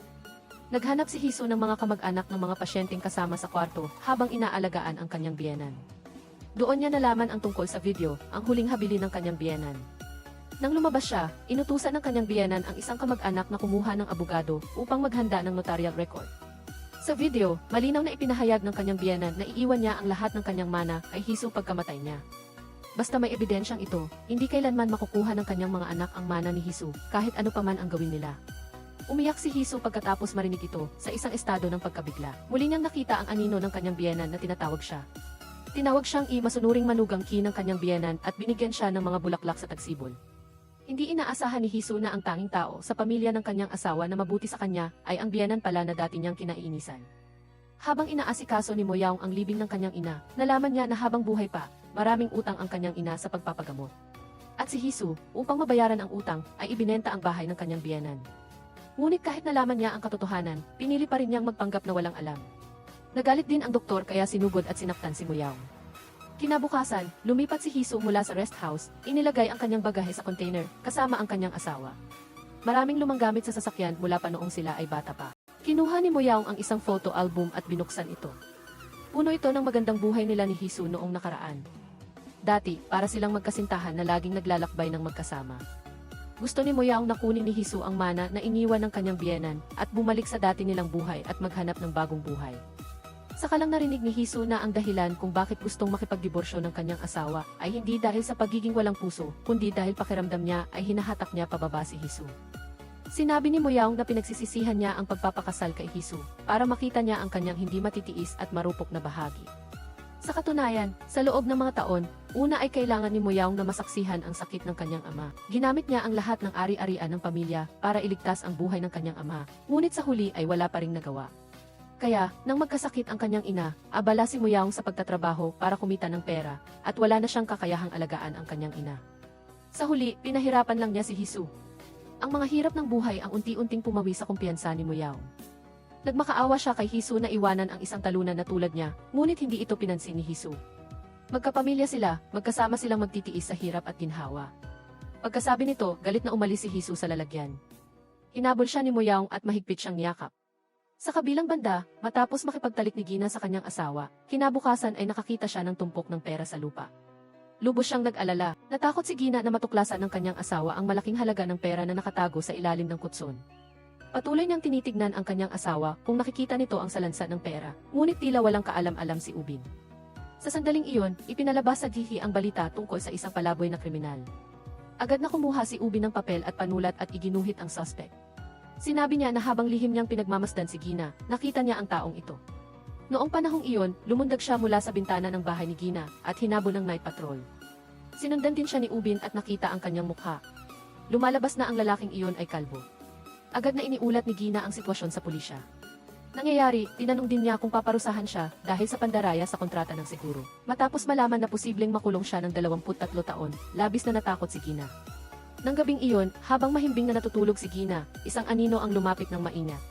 Nang idilat niya ang kanyang mga mata, nakita niyang ang taong iyon ay ang kriminal. Sumigaw si Gina ng tulong. Narinig ng kanyang asawa ang ingay at agad na rumesponde sa kriminal. Nang handa na itong tumalon mula sa bintana at tumakas, binigyan siya ni Gina ng malakas na hampas gamit ang baseball bat. Nahulog ang kriminal sa lupa at namatay kaagad. Matapos mamatay ang kriminal, unti-unting nagsimulang magtiwala si Gina sa kanyang asawa. Nang araw na iyon, kusa niyang inangat ang kutson at ipinakita sa kanyang asawa ang salapi sa ilalim. Nagulat si Ubin at mabilis na pinaalalahanan si Gina na huwag siyang ipakitaan ng ganoong klaseng kaakit-akit na mga eksena. Bagamat pakiramdam niya imuling nabuhay, hindi siya sigurado kung mawawalan na naman ba siya ng sarili dahil sa pera. Habang kumakain ng hapunan, sinabi ni Ubin kay Gina na gusto niyang sumuko. Kinabukasan, masakit sa kalooban at lumuluha si Gina habang pinapanood ang kanyang asawa na naglalakad patungo sa istasyon ng pulisya. Pagkatapos, tinawag ni Marie ang kanyang mga kaibigan para magmaneho at hanapin si Naku. Pagkaalis ni Gina, agad na bumalik si Ubin sa dating kalsada, muling nagkita pagkatapos ng matagal na paghihiwalay. Sa tatlo, si Hisu lang ang mukhang masaya. Lumalabas na pagkatapos ng pakikipagkasundo sa kanyang asawa kahapon, magkasama silang nagpalipas ng gabi sa isang motel. Sinadya naman ni Marie na lagdaan ang liham ng intensyon sa diborsyo para bigyan ng kaunting tamis ang kanyang asawa na nagdulot sa kanya na maging mapagkumbaba. Pagkatapos lagdaan ni Marie ang papeles ng diborsyo, sabik na sabik si Naku na pakasalan si Goyun. Nagdaos ang mag-asawa ng kasal sa simbahan at inanyayahan pa ang isang grupo ng mga tagahanga ni Naku para makisaya. Sa sandaling handa na sana sina Naku at Guyon na magsumpaan, biglang bumukas ang pinto. Ang mainit na kapaligiran ay naging nakakatakot at madilim. Si Marie at ang dalawang kapatid niya ay maihawak na baseball bat, ang kanilang mga mukha ay puno ng masasamang intensyon, sumisigaw na tutol sila sa kasal na ito. Agad na nagtago si Naku sa likod ng kanyang mga tagahanga at ng pari. Ngunit si Marie, na may malakas na karisma, ay sumigaw na siya ang asawa ni Naku at binanggit ang talata sa Biblia na mata sa mata, ngipin sa ngipin. Nakumbinsi ang kongregasyon ni Marie at itinulak si Naku sa harap niya. Sa sandaling iyon, may nagpatay ng ilaw sa simbahan. Sa dilim, marahas na nakipag-ugnayan si Marie kay Naku. Pagkatapos bumalik ang ilaw, nagulo na ang eksena. Lalo pang nawawalang hiya si Naku, gulong-gulo ang kanyang damit. Tumakas na si Marie at ang kanyang mga kaibigan. Ang nakakagulat na labanang ito ay labis na nagpasaya sa tatlong magkakapatid. Lumalabas na totoo ang sinasabi ng Biblia, bawat aksyon ay may katumbas na reaksyon. Sabay-sabay silang nagsaya, determinado na hindi na mabuhay ng disenteng buhay. Sa kabilang banda, nakita ng asawa ni Gina na umalis siya at agad na lumihis ng daan mula sa istasyon ng pulisya, patungo sa isang kumpanya ng pamumuhunan, naghahanap ng isang taong may apelyidong Biao. Ngunit hindi ito natagpuan ng receptionist. Hindi rin nakapagpakita si Ubin ng wastong dokumento, kaya't hinila siya palabas ng security guard. Ngunit hindi sumuko si Ubin at muling pumasok. Sa pagkakataong ito, nakilala niya talaga si Dutrang. Nagpalit na ng pangalan si Dutrang at naging presidente na rin ng isang investment company. Lubos siyang nagalak nang makita si Ubin na buhay pa, masigasig na ipinakilala si Ubin bilang ang kanyang unang angel investor. Si Ubin ang kanyang tagapagligtas at ang pinakamahalagang tao. Dinala ni Dutrang si Ubin sa opisina, binuksan ang vault at binigyan siya ng isang kahon na puno ng pera. Kinumpirma ni Dutrang na ang lahat ng pera ay kay Ubin at siya ay tumulong lamang sa pag-iingat nito. Lubos na naantig si Ubin. Sa simula ay inakala niyang niloko siya ni Dutrang, ngunit hindi niya inaasahan na ang kabilang panig pala ay isang taong marunong magbalik ng utang na loob. Kinuha ng dalawa ang sako at inilagay ang lahat ng pera doon. Nagpumilit si Dutrang na ibalik ang puhunan at tubo kay Ubin. Habang nagsasalita, sinadya niyang ibunyag na hindi siya kapos sa pera at mayroon siyang paparating na proyekto. Kung magtatagumpay ito, ang pagdoble ng puhunan ng 100 beses ay hindi magiging problema. Ang pahayag na ito ay tiyak na nilayon para manlinlang. Nakuha naman ni Ubin ang pain at agad na nagtanong ng detalye tungkol sa proyekto. Nagising si Moyaong at narinig ang doorbell. Lumabas siya para buksan ang pinto at nakita ang doktor na may hawak na baukwet ng bulaklak. Halatang gusto niyang hanapin si Hisu para sa isang bagay. Nagtanong si Moyaong ng detalyado. Sa huli ay umamin ang doktor. Lumalabas na malapit nang ma-expire ang sperm na inipon ni na Hisu at ng kanyang asawa sa ospital. Nagmatigas si Hisu, gusto niyang magpa-eve bago ang deadline. Agad na tumutol si Moyaong. Kinumpirma rin ng doktor na sinubukan na niyang kumbinsihin si Hisu, ngunit hindi lang nagalit si Hisu, kundi nagmungkahi pa ng pagpapalit ng ospital para sa di. Para aliwin siya, bumili ang doktor ng mga bulaklak para humingi ng paumanhin sa bahay. Sa tingin sa mukha ni Moyaong na puno ng pag-aalala, tila mayroon pa siyang tinatago sa kanyang asawa bukod sa issue ng sperm. Aalis na sana ang tatlong magkakapatid sa simbahan nang mabangga nila ang isang paparating na sasakyan. Nagkataon lang, nakilala ng nagmamaneho ang sasakyan ni Marie. Ipinadala ng tatlo ang sasakyan sa pagawaan at nakisakay sa sasakyan ng lalaki pauwi. Nagbulungan sina Hisu at Gina. Mukhang hindi malinaw ang relasyon ni Marie at ng hindi kilalang lalaki. Ayaw nilang maging istorbo kaya't nagdahilan sila para bumaba sa gitna ng daan. Pumunta ang lalaki at si Marie sa isang bar para kumain. Tila isa siyang reporter. Nabanggit niya na habang nanonood siya ng live broadcast ng kasal ni Naku, biglang nagkaroon ng gulo. Agad siyang nakaramdam ng malaking balita, kaya't nagmaneho siya papunta roon, ngunit nakalulungkot na wala siyang nasaksihan. Sa sandaling ito, ipinapalabas sa TV ang sumunod na investigasyon sa pagkamatay ni na Chairman Jiang at ng kanyang kasintahan. Nakuha ng mga pulis ang black box at naghahanda na silang maghanap ng mga suspicious na tao na gumagala malapit sa mga sasakyan. Sinuri ng lalaki, ang taong nanakit kay Chairman Jiang ay marahil ang kanyang asawa, dahil kung gaano kalalim ang pag-ibig, ganoon din kalalim ang puot. Nagdiborsyo ang lalaki dahil sa pangangaliwa ng kanyang asawa, ngunit sinabi niya kay Marie na pinili niyang magpatawad. Ngunit sumagot si Marie na ang pagpapatawad ay hindi magbibigay sa kanya ng kapayapaan. Tanging kapag naparusahan ang mga hindi tapat, ang mundong ito ay maaaring maging mas mabuting lugar. Matapos guluhin ni Marie, kailangan ni Naku na ilabas ang kanyang galit. Naalala niya ang sinabi ng abogado na mayroon siyang espesyal na kakayahan na tiyak na kayang talunin si Marie. Lihim na nagpa siya si Naku. Tila panahon na para ilabas ang mainit na panindat na ito. Tumayo siya at nagpaalam, buong pagmamahal na sinabi ni Go Yun na ang kanyang pagbibigay ay para lang mas mabilis siyang makapunta sa tabi ni Go Yun sa hinaharap. Pagkatapos sabihin iyon, tinalikuran siya ni Naku at umuwi sa kanilang dating bahay. Pagkapasok pa lang, nagtapon si Nago ng isang tumpok ng litrato. Sa mga ito ay makikita si Marie na umiinom kasama ng isang lalaki. Inakusahan ni Nago si Marie ng pagtataksil at pangangaliwa. Natigilan si Marie sa pananalitang ito. Hindi niya akalain na walang kahihiyang aakusahan siya ni Nago ng pandaraya. Hindi pa tapos ang pag-arte ni Nago. Sa kanyang namumulang mga mata, sumigaw siya na hindi siya makikipagdiborsyo. Ang kakaibang pag-ugali ni Nago ay nagpahiwatig kay Marie ng krisis. Kinabukasan, tinawagan niya ang kanyang abogado sa diborsyo. Sinabi niya sa kabilang panig ang nangyari nang umuwi si Nago. Agad na naunawaan ng abogado sa diborsyo na nais ni Nago na baguhin ang kanyang posisyon sa pag-atake at pagtatanggol na ipinapasa ang tatak ng pagtataksil kay Marie. Susunod, sisisirin ni Nago si Marie sa iba't ibang paraan hanggang sa hindi na niya makaya ang pakikipag-ugnayan at kusang makikipagdiborsyo. Nakakatakot ang aksyong ito, maging pasulong o paatras, lubos itong kapakipakinabang kay Nago. Matapos magkasama muli sina Marie at Nago, araw-araw silang nag-aaway. Ginamit ni Nago ang tape upang hatiin ang bahay sa magkakahiwalay na lugar. Nais niyang hindi na makialam ang bawat isa sa buhay ng iba. Ayaw makipagtulungan ni Marie. Wala pang ilang salita, nagkabangayan na ang dalawang panig. Sa sandaling ito, ang pinakahuling impormasyon tungkol sa kaso ng pagpatay kay Chairman Yang ay inilabas na sa balita. Ang taong nag-video ay nakuhanan ang insidente bago umalis. Mayroong isang suspicious na tao na nakasuot ng dilaw na kaput na gumagala malapit sa sasakyan ni Chairman Yang. Tila naintindihan ni Marie na ang tinatawag na sumpa ay isa lamang panakit. Ang pagkamatay ni Chairman Yang ay sanhi pa rin ng isang tao. Kaya, pumunta si Marie sa bahay ng manghula, patuloy na tinatanong kung paano dinala ni Suki si Chairman Yang. Ngunit nagpanggap na walang alam ang manghula, ayaw direktang sumagot. Ang pag-ugali ni Nago sa bahay ay lalong nagiging sobra. Pinayagan talaga niyang lumipat dito si Go-yun. Inakala ni Marie na baliw na si Nago, ngunit may kumpiyansang sumagot si Nago na hinati niya ang kalahati ng kanyang ari-arian. Ang bahagi ng pamilya niya para kay Go-yun, kaya may karapatan siyang tumira dito. Pagkatapos sabihin iyon, nagpakita ang dalawa ng walang pagpipigil na pagmamahal sa harap ni Marie. Galit na bumalik si Marie sa kanyang silid, iniisip kung dapat niya ring saktan si Go-yun. Kinabukasan, muling pinuntahan ni Marie si Suki, gustong humingi ng ilang sikreto, ngunit nakita niya na dinakip na si Suki ng pulisya. Pagka-uwi ni Gina, naramdaman niyang medyo kakaiba ang kutson. Inangat niya ito upang suriin at nawala na ang lahat ng pera. Sa sobrang takot ni Gina, sumigaw siya. Nang huminahon na siya, naalala niya na habang bumababa siya, narinig niya ang kanyang kapitbahay na nagtanong kung maglalakbay siya sa ibang bansa dahil nakita niyang umalis si Ubin ngayon na may dalang malaking maleta. Mabilis na sinuri ni Gina ang kamera. Sa pagsubaybay, natuklasan ni Junior na kinuha ng kanyang asawa ang kanyang pera. Agad na kinuha ni Junior ang telepono ng kanyang asawa, hinanap ang contacts at tinawagan ang bawat isa. Sa huli ay natagpuan niya ang taong nakakita sa kanya. Dumating si Junior sa tindahan ng taong iyon at nagdulot ng gulo at sa wakas ay nakuha niya ang business card ni Dutrang. Nabalitaan niyang kasama ni Ubin ang taong ito ngayon. Dumating si Gina sa lobby ng kumpanya ni Dutrang. Mula sa malayo, nakita niya ang kanyang asawa na lumabas sa pasukan ng elevator na nakasuot ng suit at leather shoes.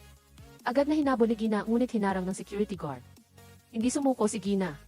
Nagbantay siya sa gate ng garahe upang suriin ang bawat driver ng sasakyan para harangin ang kanyang asawa. Hanggang sa sinadyang galitin ng driver si Gina pagkatapos, sinamantala ni Ubin ang pag-aaway ng dalawa para makapagmaneho palayo.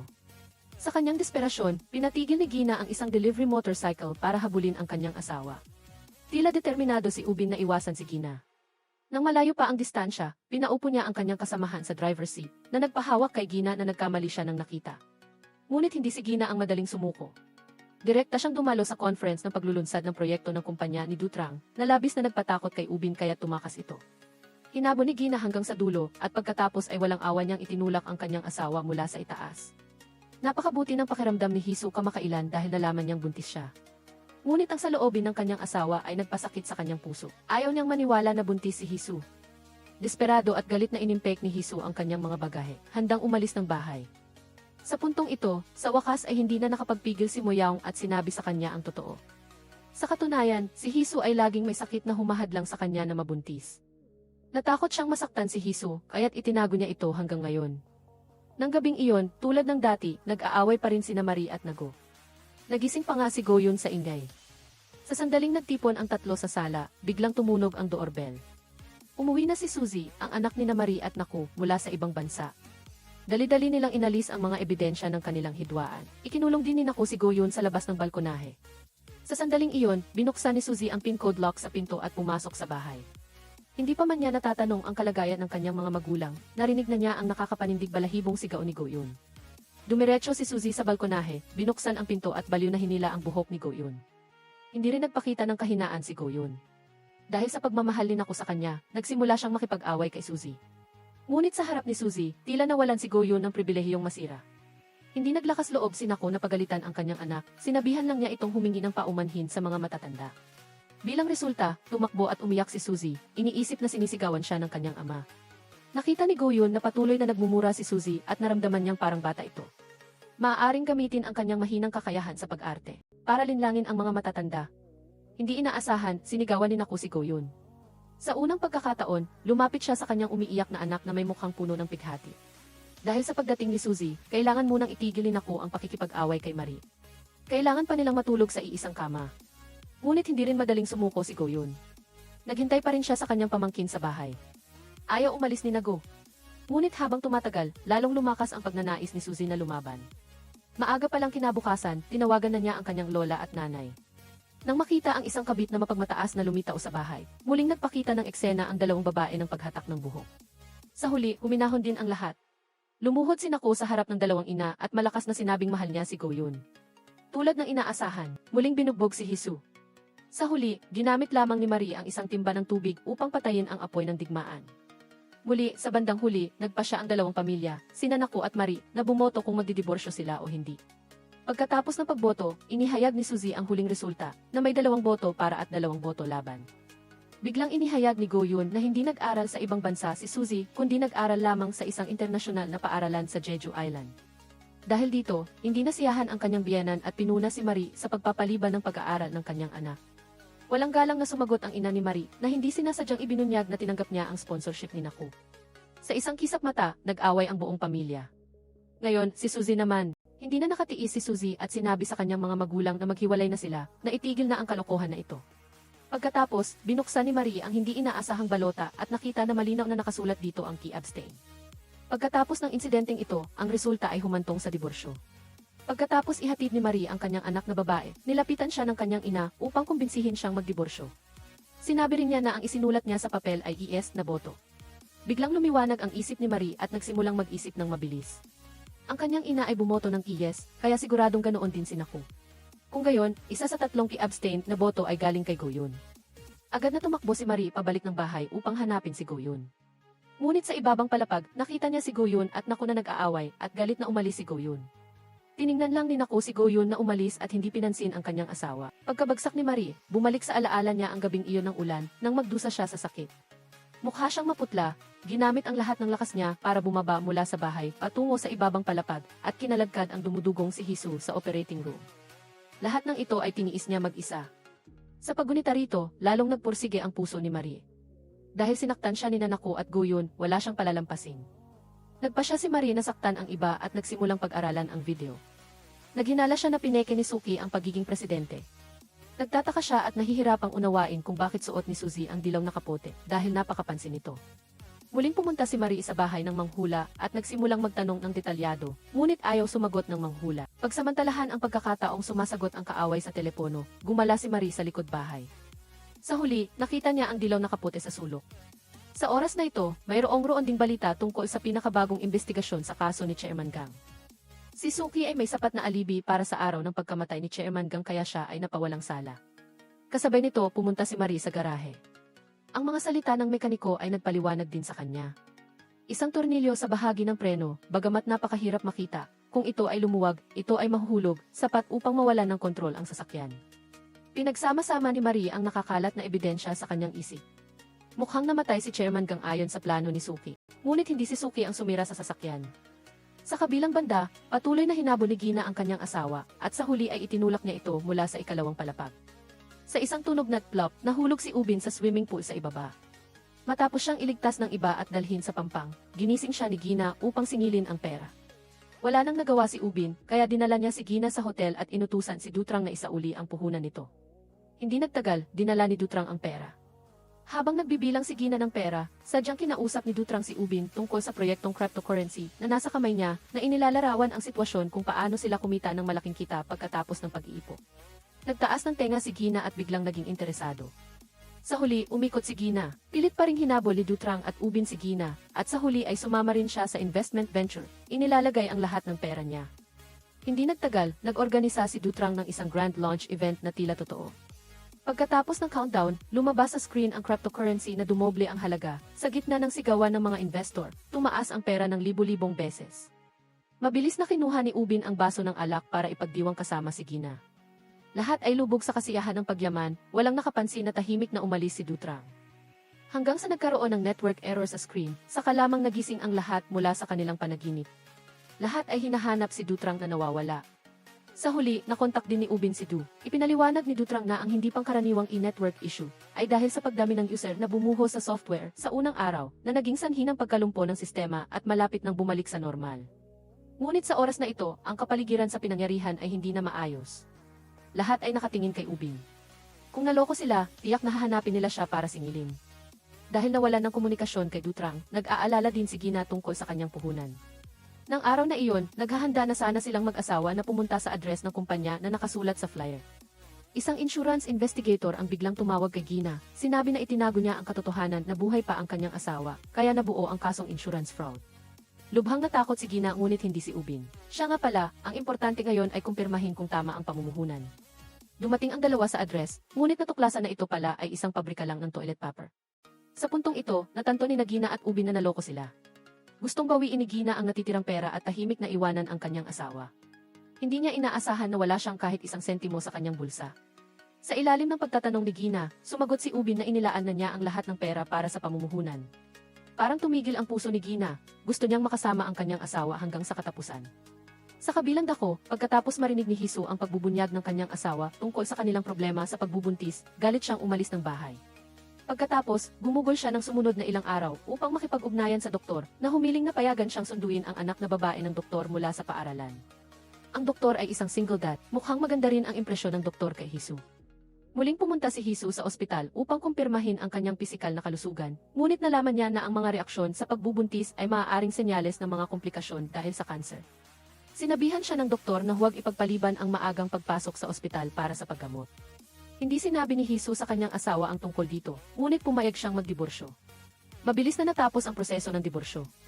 Wala nang pagmamahal si Hisu sa kanyang asawa. Ginamit niya ang lupa na iniwan ng kanyang biyenan upang humiram ng pera, at pagkatapos ay ginamit ang perang kinita niya upang mamili at magwaldas, bumili ng maraming produkto para sa mga bata.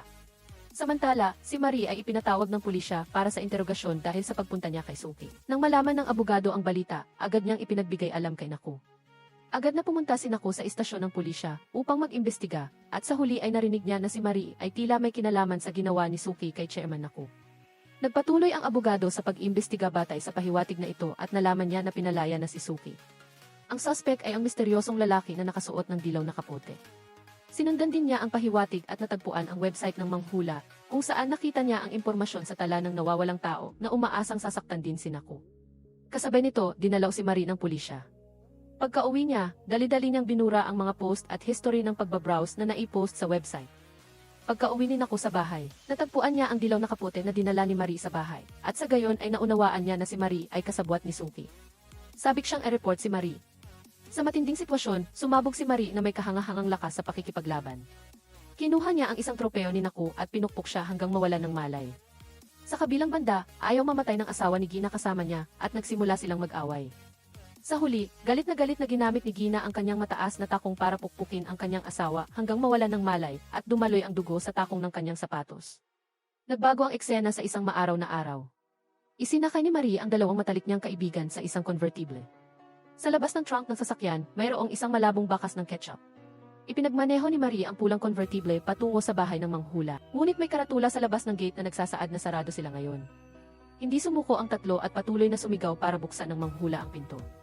Sa huli, hindi na nakatiis ang manghula sa ingay kaya lumabas siya. Pagbukas pa lang ng trunk ng kotse, nakita niya ang asawa ni Gina na nakahandusay sa isa-isang punang dugo. Dumating din ang ambulansya sa ibabang palapag ng bahay. Dinala ni Marie ang walang malay na si Naku. Lumalabas na hindi pa pala siya patay, nang gabing iyon ay nawalan lang siya ng malay dahil sa paghataw ni Marie. Kailangan turuan ng manghula ang tatlo kung paano haharapin ang sitwasyon. Ibinato niya ang pala at sinabihan silang humanap ng lugar para ilibing ang katawan ng walang makakapansin. Kaya nagsimulang magmaneho muli ang tatlong babae, palayang nagmamaneho sa kabundukan sakay ng convertible.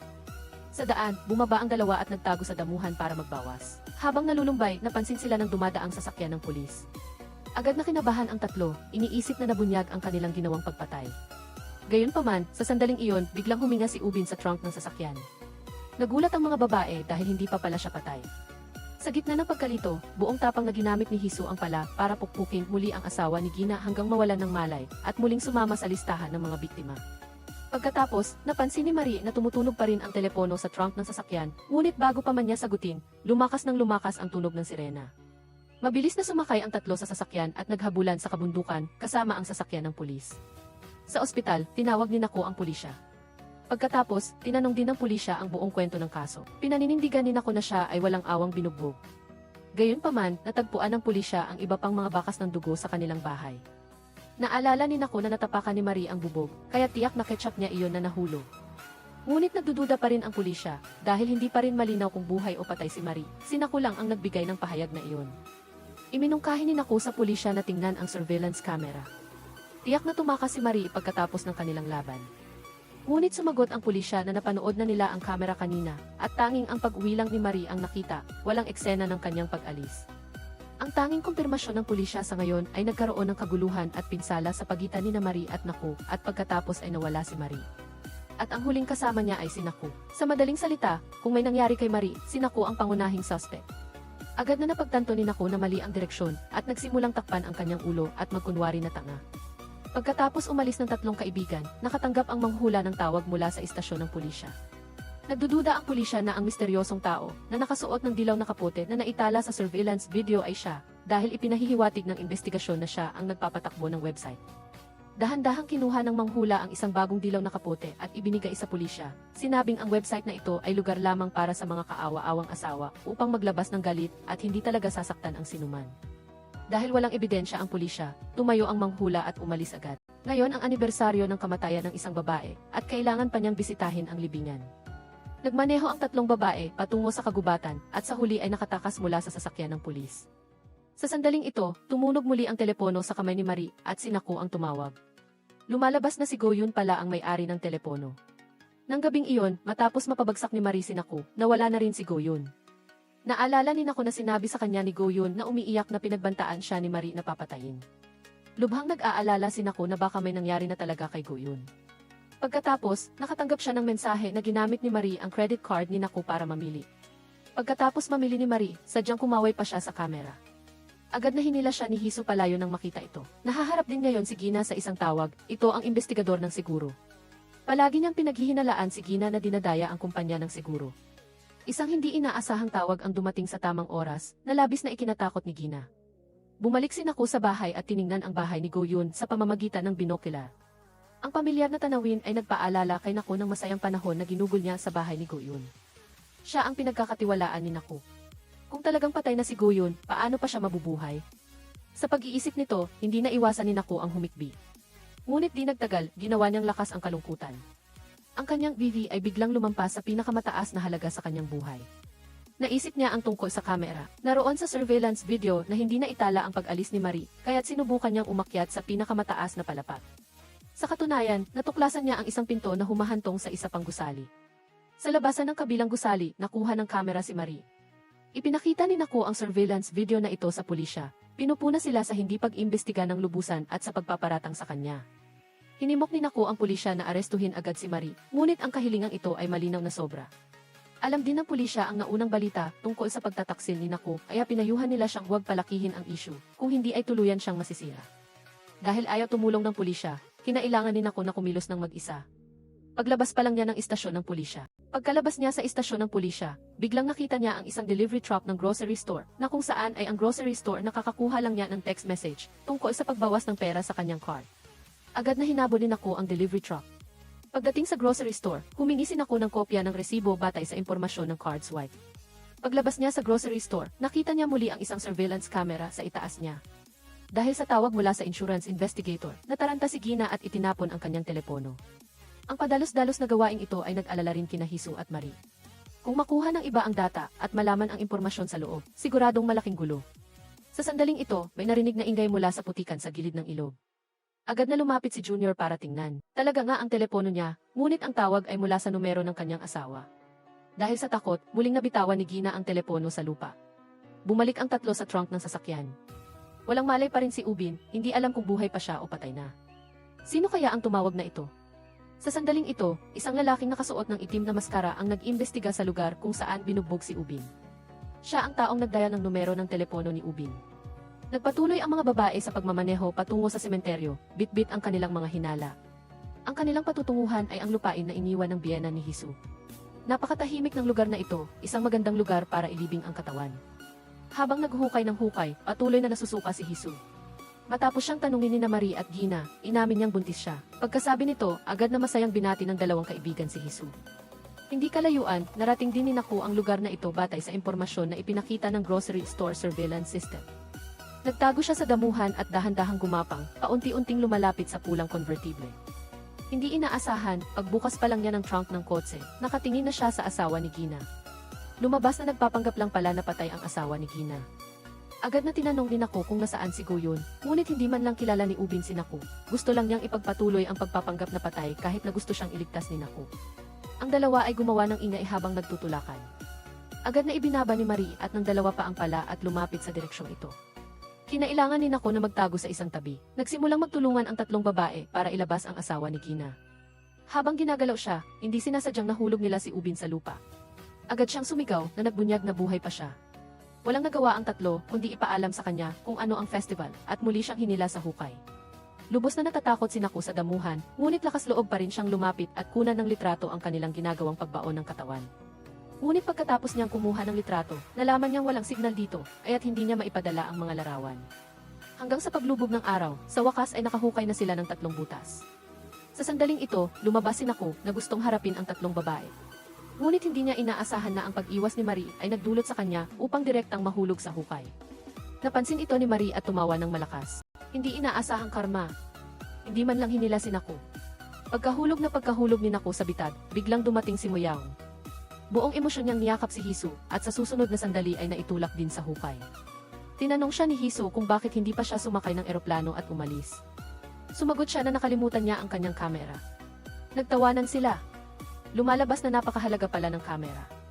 Agad na napagtanto ni Moyaong na nasabi niya ang mali at mabilis na binago ang kanyang pahayag. Sinabing pumunta siya doon para makita si Hisu.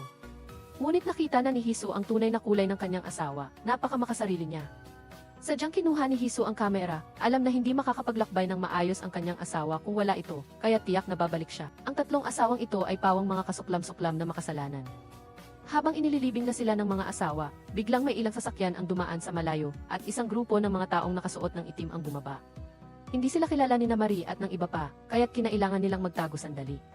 Lumabas na ang pinuno pala ay ang big boss ng underground society na naloko ni Dutrang. Sinuri niya ang bawat isa sa mga hukay at sa huli ay nakatuon sa asawa ni Gina. Tinanong niya ito tungkol sa kinaroroonan ni Dutrang. Natatakot na sinabi ni Ubin ang isang lokasyon, doon siguro si Dutrang. Nakita ni Gina na nagtatago sa malayo sa tumpok ng tuyong damo, ang dalawa na bumubulong at hindi siya mapakali.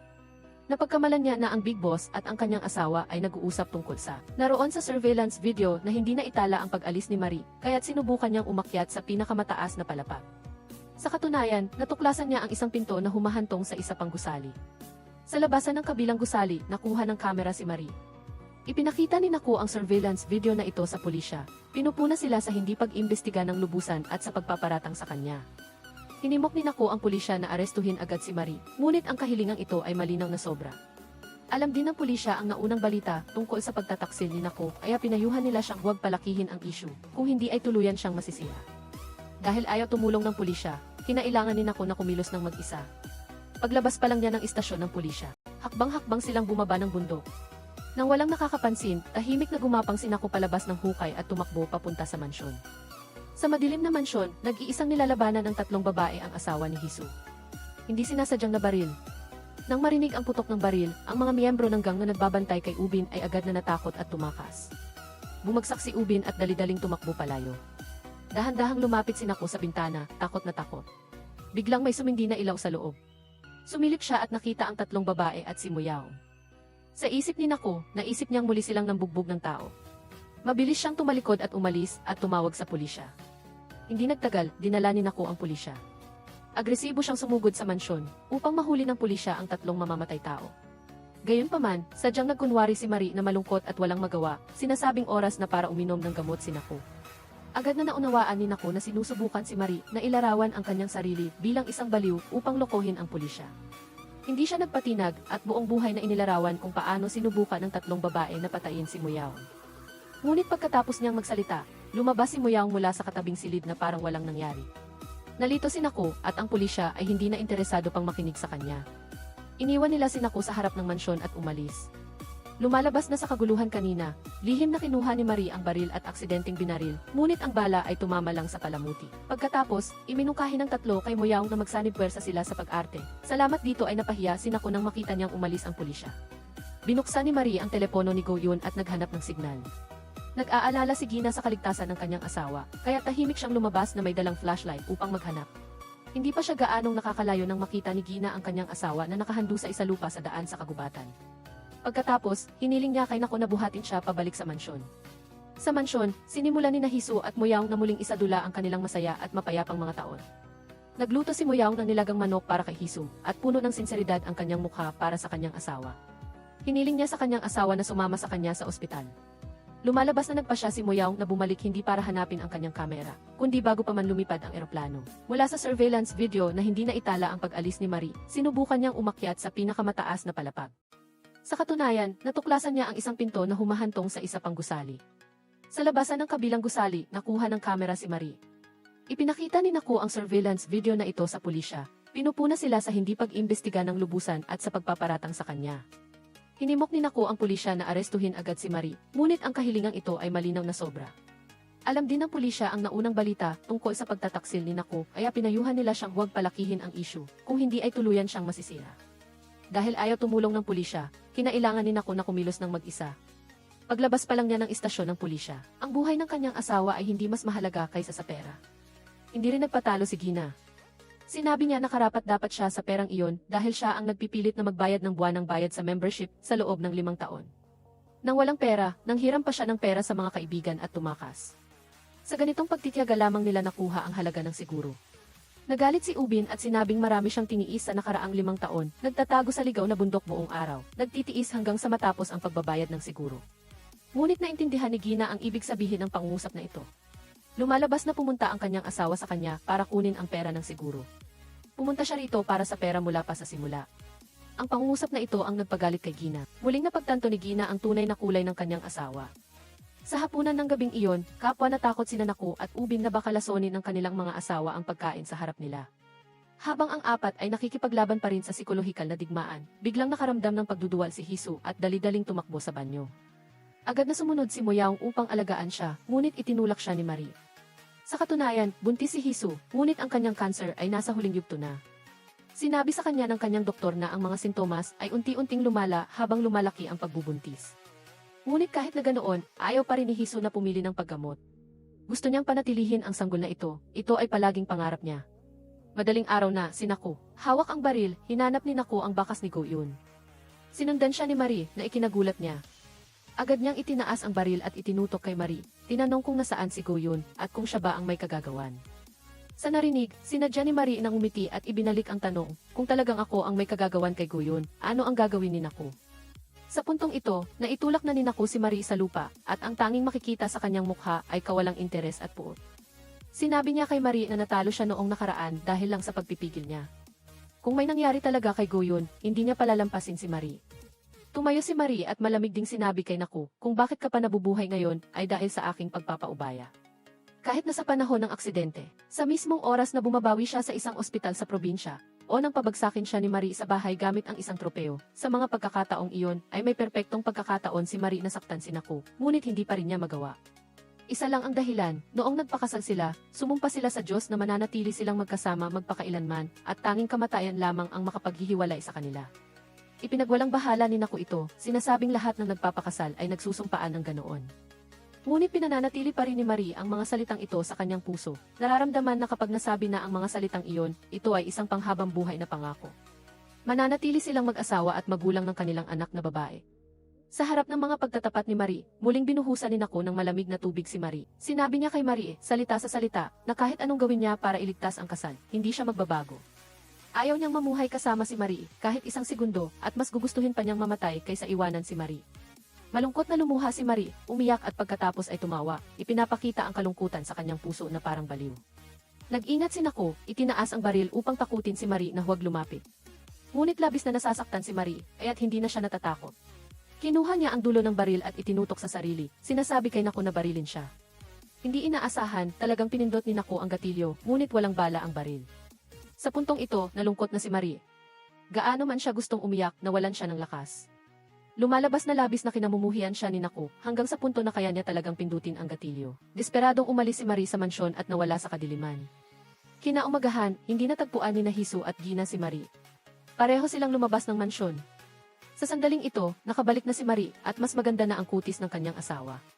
Ibinigay niya kay Gina ang cellphone ni Ubin na naiwan nito sa daan. Ito mismo ang ibinigay sa kanya ng manghula kagabi. Nang makuha ni Gina ang cellphone, sumakay siya sa kotse ng kanyang asawa at umalis sa mansyon. Nanatili si Moyang doon kasama niya.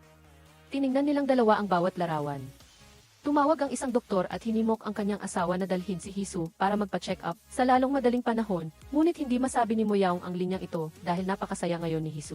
Ngunit pagkaraan ng ilang sandali ay nagsimulang umubo si Hisu at mahinang bumagsak sa lupa. Magdamag na natulog si Naku sa kotse. Pagkagising niya, nakita niyang nag-update si Goyun ng bagong post, isang larawan sa isang suspensyon na tulay sa kung saan. Agad na nagmaneho si Naku doon. Sa daan, nasira ang preno at bumangga ang kotse sa gilid ng kalsada. Gayunpaman, nakatulong ito sa kanya na aksidenteng makarating sa lokasyon ng suspensyon na tulay. Hindi na nag-isip pa si Naku at mabilis na sumugod. Pag-apak pa lang din Naku sa suspensyon na tulay, sa likuran niya, inilagay ng manghula na nakasuot ng dilaw na kapote ang sign na ipinagbabawal. Nababalutan ng hamog ang tulay. Nakakita si Naku ng isang figura mula sa malayo at sumigaw ng pangalan ni Goyun habang papalapit, ngunit napansin niyang ang taong iyon ay naghihintay sa akin si Marie sa labas ng suspensyon na tulay. Sa sandaling ito, isang anino ang lumitaw sa tulay, si Goyun pala ang dumating dito. Labis na nadismaya si Naku at sinisi si Marie, bakit napakadali ng diborsyo sa ibang tao, ngunit sa iyo, Marie, kahit mamatay ka ay ayaw mong gawin. Ngunit ang paniniwala ni Marie ay nanatiling tulad ng sinabi niya kagabi, ang kasal ay sagrado. Maging asawa o asawahan, dapat pa ring sundin ang orihinal na kasunduan. Ito ang huling beses na tinanong ni Marie si Naku, talaga bang gusto mong makipagdiborsyo sa akin kahit mamatay ka? Buong pagmamalaki na sumagot si Naku ng si. Nang marinig ito, nagsimulang lumapit si Marie sa kanya ng paunti-unti, hanggang sa umapak si Naku sa walang laman na pedal at nahulog mula sa suspensyon na tulay. Sa kagyat na oras, hinawakan niya ang piraso ng kahoy. Nakita ni Naku na nasa panganib ang kanyang buhay upang mabuhay, at lumuha siya at sinabing hindi niya didiborsyuhin si Marie. Tinitigan ni Marie si Naku na may luha sa mga mata, alam niyang nagsisinungaling ang taong iyon, ngunit hindi pa rin maiwasang lumambot ang kanyang puso. Ngunit bago pa man hawakan ni Marie si Naku, nahulog na siya mula sa tulay. Sa sandaling ito, nakarating na rin si Goyun sa suspensyon na tulay. Nasaksihan niya ang pagkahulog ni Naku. Nagulantang siya at hinanap ang numero ng telepono ng pulis upang humingi ng tulong. Ilang sandali pagkatapos, dumating ang sasakyan ng pulis, ngunit sa oras na ito, nakasakay na si Marie sa motorsiklo ng manghula at umalis na sa pinangyarihan. Pagkatapos noon, nakatanggap si Marie ng tawag mula sa istasyon ng pulis. Sinabi ng pulis kay Marie na nakatanggap sila ng ulat na may nakasaksi kay Naku na lumitaw matapos mahulog sa tulay. Ilang beses nang isinagawa ang search and rescue operation sa ilog, ngunit hindi pa rin natagpuan ang katawan ni Naku. Kumalat din sa internet ang teorya na si Naku ay napatay. Nang araw na iyon, dumating si Marie sa istasyon ng pulis para sa interogasyon. Sinabi niya na naglakbay siya kasama si Naku at ang kanyang mga kaibigan, ngunit umalis si Naku ng maaga dahil sa isang emergency at nawalan ng kontak sa kanyang asawa. Batay sa kanilang karanasan, nakita ng pulis na kaduda-duda si Marie. Una nilang sinuri ang kanyang alibi. Ayon sa nag-ulat, nakita nila ang isang nakasuot ng dilaw na kapote na nagtulak kay Naku mula sa hanging bridge pagkarinig nito. Naalala ni Marie ang unang ginawa niya matapos siyang dalhin ng manghula sinunog niya ang dilaw na kapote sa parehong pagkakataon. Lumitaw din ang manghula sa tourist spot ng araw na iyon, at ginamit ang pag-ulan bilang dahilan para isuot ni Goyun ang dilaw na kapote. Biglang naintindihan ni Ara ang intensyon ng manghula, isang tahimik na ngiti ang lumitaw sa sulok ng kanya. Labi dahil walang ebidensya na si Marie ang may kagagawan, pinalaya si Marie umalis si Gina at ang kanyang asawa sa kubo sa kagubatan at pumunta sa pier, kung saan umalis si Dutrang mula sa malayo. Nakita nila siya at ang isang grupo ng mga taong may dalang mabibigat na bagahe. Tiina ay sigurado na iyon ang pera na kanyang niloko, agad na tumayo si Junior at sumugod patungo sa bangka ni Dutrang. Ngunit sa hindi inaasahan, ang grupo ng Big Boss ay mabilis ding sumugod na wala sa pagbabantay sina Dinner, at ang kanyang asawa malinaw na nagbigay ng maling impormasyon si Ubin, na nagkamali ng 2 oras gayunpaman. Hindi nagtiwala ang Big Boss, nag-ingat si Ubin, at mas maagang nakarating dito, na hindi sinasadyang nahulaan ang tamang oras sa sandaling lumitaw ang mga Tauhan ng Big Boss, agad silang nagsimulang makipaglaban sa mga tauhan ni Dutrang sa gitna ng kaguluhan. Nadulas si Gina at nahulog sa bangka, dinampot ang bag ng pera at sinubukang umalis, ngunit sa hindi inaasahan. Ipinagkanulo siya ng tingin ng kanyang asawa na wala ng pasensya si Gina. Kinailangan niyang itapon ang backpack na may pera sa dagat, ngunit ang mga taong ito ay hindi kalaban ng Big Boss, hindi sila nakalaban ng matagal. Bago sila mahuli ng Big Boss, ang layunin niya ay makuha pa rin ang pera. Isa-isa niyang tinanong sina Ubin at Dutrang, ngunit pareho silang hindi nagsalita. Si Junior, sa isang tabi, ay nag-isip ng husto, at sa wakas ay nakaisip ng paraan. Iminungkahi niya ang pakikipagnegosasyon sa Big Boss, at binanggit ang araw na iyon sa party ng paglilista ng cryptocurrency, kung saan tinulungan niya ang Big Boss nang nagkasakit ito. Na alala ng Big Boss, at parang totoo nga iyon, handa siyang palayain si Zina. Ngunit bukod doon ay wala na siyang kompromiso, kailangan man ang kanyang asawa, o si Dutrang ay mananatili at patuloy na papaluin. Nag-aalala si Gina na sinabi sa Big Boss na magbigay ng presyo, kung magkano ang kailangan niyang bayaran para matubos ang kanyang asawa. Matapos matanggap ang halaga, nagsimulang tumawag si Gina sa kung saan-saan para mangutang ng pera. Ngunit walang gustong tumulong. Pagkalabas ni Marie sa istasyon ng pulis, tumawag siya ng maraming beses para kontakin sina Hisu at Gina. Si Hisu ay laging kasama ng kanyang asawa sa kubo sa kagubatan, hanggang sa siya ay dalhin sa ospital matapos magkasakit. Matapos ang iba't ibang pagsusuri, kinumpirma ng doktor na malubha ang sakit ni Hisu. Ang karagdagang paggamot ngayon ay ganap ng walang saysay. Dahil tinanggap na ni Gyul ang kanyang kapalaran, ngunit laging nakakaramdam ng pagkakasala si Moyaong at hindi niya matanggap ang katotohanan ito. Nagkita-kita ang tatlong magkakaibigan sa telepono. Kung tanungin ng pulisya, sina Marie at ang dalawa sa kanila ay kailangan lang sabihin na nasa kubo sila sa kagubatan. Hindi alam ni Gina kung ano ang sasabihin para pakalmahin si Marie, ngunit ang tono ng kanyang boses ay nakababahala. At hindi pa rin niya sinasabi sa kanyang kaibigan ang kanyang kasalukuyang problema. Nagsinungaling lamang na naglalakbay pag-uwi ni Marie. Nakita niya si Go Yun na nagtatago doon. Umupo ang dalawa at gustong magkwentuhan. Na alala ni Go Yun ang araw na inatake ni Marie si Naku gamit ang tropeo. Kitang-kita niya mula sa tapat na balkonahe. Nangyari lang na hindi namatay si Naku noon, kaya kinailangan ni Marie na planuhin ang kaso ni Ben. Ang pangalawang tao, kaya nagpasya siyang itulak siya sa hanging bridge. Matapos marinig ang mga salita ni Go Yun, nanatiling kalmado si Marie. Sigurado siya na walang nakita si Go Yun sa tulay noon, kaya nagtanong siya ng ganoong bagay. Ngunit gusto rin malaman ni Marie kung bakit lumitaw si Go Yun sa hanging bridge. Ng araw na iyon, umiiyak na sinabi ni Go Yun na ang hanging bridge ay ang lugar kung saan nagkatagpo at umusbong ang pag-ibig nila ni Naku. Iyon ang lugar kung saan nag-propose si Naku sa kanya. Gayunpaman, hindi niya alam kung sino ang nag-post ng kanilang larawan sa hanging bridge noong nakaraang taon sa social media account ni Go Yun na nag-udyok kay Naku na dumating sa puntong ito. Napagtanto ni Go Yun na ang kanyang sariling account ang naging dahilan ng pagkamatay ni Naku. Samantala, ngumiti si Marilyn ng isang ngiti ng nagwagi. Unti-unting lumapit kay Go Yun at nagsalita tungkol sa huling regalo na maaari niyang iwan para kina Go Yun at Naku. Ang ilibing silang dalawa ng magkasama. Patuloy na hinahanap ng pulisya ang mga miyembro ng website na iyon. Tinawag nila ang lahat ng babaeng gustong mamatay ang kanilang mga asawa sa istasyon ng pulisya para tanungin. Ngunit karamihan sa mga asawa ay namatay dahil sa aksidente. Sina Suki at Marie lamang ang pinaghihinalaang pumatay sa kanilang mga asawa. Alam ng pulisya na nagkita sila ng pribado at lumitaw din silang nakasuot ng dilaw na kapote sa oras ng krimen. Dahil sa kaso ni Suki, pinaghihinalaan ng pulisya ang manghula na gumawa ng krimen, kaya ang manghula ay isinama rin sa listahan ng mga suspect sa kaso ni Naku. Sinabi ng pulisya kay Marie na ang manghula ay hindi simpleng karakter. Nagkaroon siya ng record ng pagpatay dahil sa kanyang anak, at ang kanyang pamamaraan ay lubhang malupit. Pagkaalis ni Marie, nakita niya ang manghula na dinala sa istasyon ng pulisya. Nag-cruise ang landas ng dalawa sa kabilang banda, hindi makalikom ng pera si Gina sa desperasyon. Tanging ang pagpapakawala sa kanyang pagkahumaling sa pera ang magagawa niya. Umiiyak na pumunta sa istasyon ng pulisya para i-report ang kaso. At idineklara na nakatuklas siya ng insurance scammer sa huli. Dumating ang pulisya sa hideout ng Big Boss at iniligtas si Ubin. Nakita ni Gina ang pulisya na umaalis at umiyak ng labis. Wala na siyang natitira ngayon kung ipinadala niya ang kanyang asawa sa bilangguan. Nangangahulugan iyon na mawawala rin ang lahat ng pera, ngunit pinatahimik pa rin niya ang sarili na kahit papaano ay buhay ang kanyang asawa matapos ang insidente kay Naku. Nagsimulang mag-livestream muli si Go Yun. Nagpakita siya ng kalungkutan kay Naku sa tabi ng hanging bridge. At isiniwalat na siya ang kasintahan nito. Ang mga netizens ay naantig sa pag-ibig ni Go Yun at Naku. Naghihinala na si Marie ang pumatay sa kanyang asawa. Hindi lang nila siya binatikos online, kundi inilabas din nila ang lokasyon ng paaralan ni Suzy, na naging sanhi ng pagkakagulo sa bata. Narinig ni Marang ang balita na nasasangkot ang kanyang anak at gusto niyang iuwi agad ito, ngunit pagkalabas pa lang niya ng gusali, dumagsa ang media at mga tagahanga ni Naku. Itinulak si Marie sa lupa sa puntong ito, naramdaman ni Gina at Marie na nawala na ang lahat sa kanila. Ang dating mundo ay biglang gumuho, ang kinabukasan ay malabo at hindi nila alam kung saan pupunta. Si Hisu naman ay nakahiga rin sa kama ng ospital, nakaramdam ng takot at kawalang magawa na naranasan ng kanyang biyenan noon. Hindi niya alam kung anong mali ang nagawa niya para maparusahan sa pagkakita na malapit nang mamatay si Hisu.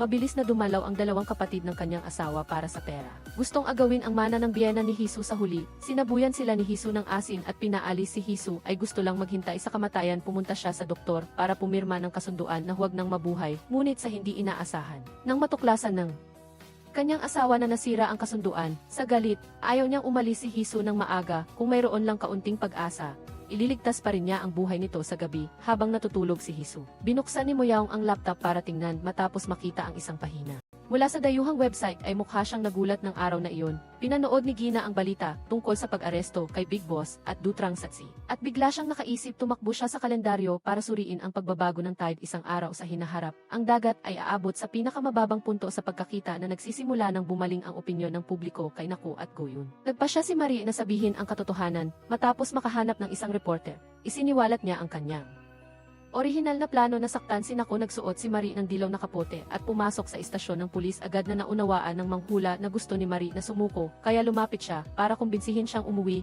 ngunit nagpasya si Marie na sumunod. Dahil nakita niya na si Naku ay pinatay ng kanyang sariling mga kamay. Agad na humiling si Marie sa pulisya na arestuhin siya. Nang makatanggap ang huli ng tawag, may nag-ulat na natagpuan na ang kinaroroonan ni Naku. Lumabas na hindi pa siya patay sa sarili niyang burol. Biglang lumitaw si Naku nang magising siya mula sa koma sa tubig. Nakita niya ang ilang dayuhan sa harapan niya. Lumabas na ang mga taong ito ay mga ilegal na imigrante. Magiliw sila kay Naku. Pinapakain siya ng maayos at binibigyan ng sapat na pahinga. Napansin ni Naku ang pang-araw-araw na balita. Nang makita niyang pinangalanan si Marie bilang suspect, nasiyahan siya, kaya nagpasya siyang magtago upang si Marie ang masisi. Ngunit nagbago ang isip ni Naku at nakita niya na hindi ito makatwiran. Malinaw na hindi pa siya patay. Kung siya ay ituring na patay, kailangan niyang magtago habang buhay, ipagpalit ang kanyang kalayaan sa kamatayan ni Marie. Luging-lugi siya, kaya nagpasya si Naku na lumitaw. Lumapit si Naku kay Marie at kinutya siya sa kanyang luha ng buhaya. Tiyak na nabigo siya na hindi pa siya patay, ngunit pinatunayan ni Marie na umiyak siya dahil sa labis na kagalakan nang makita niyang nakaligtas si Naku sa trahedya. Nagpasya siyang bigyan si Naku ng kalayaan at nag-file ng diborsyo, ngunit ayaw ni Naku. Nagsisimula pa lang ang kanyang paghihiganti. Sumunod, lumitaw si Naku sa isang programa sa telebisyon.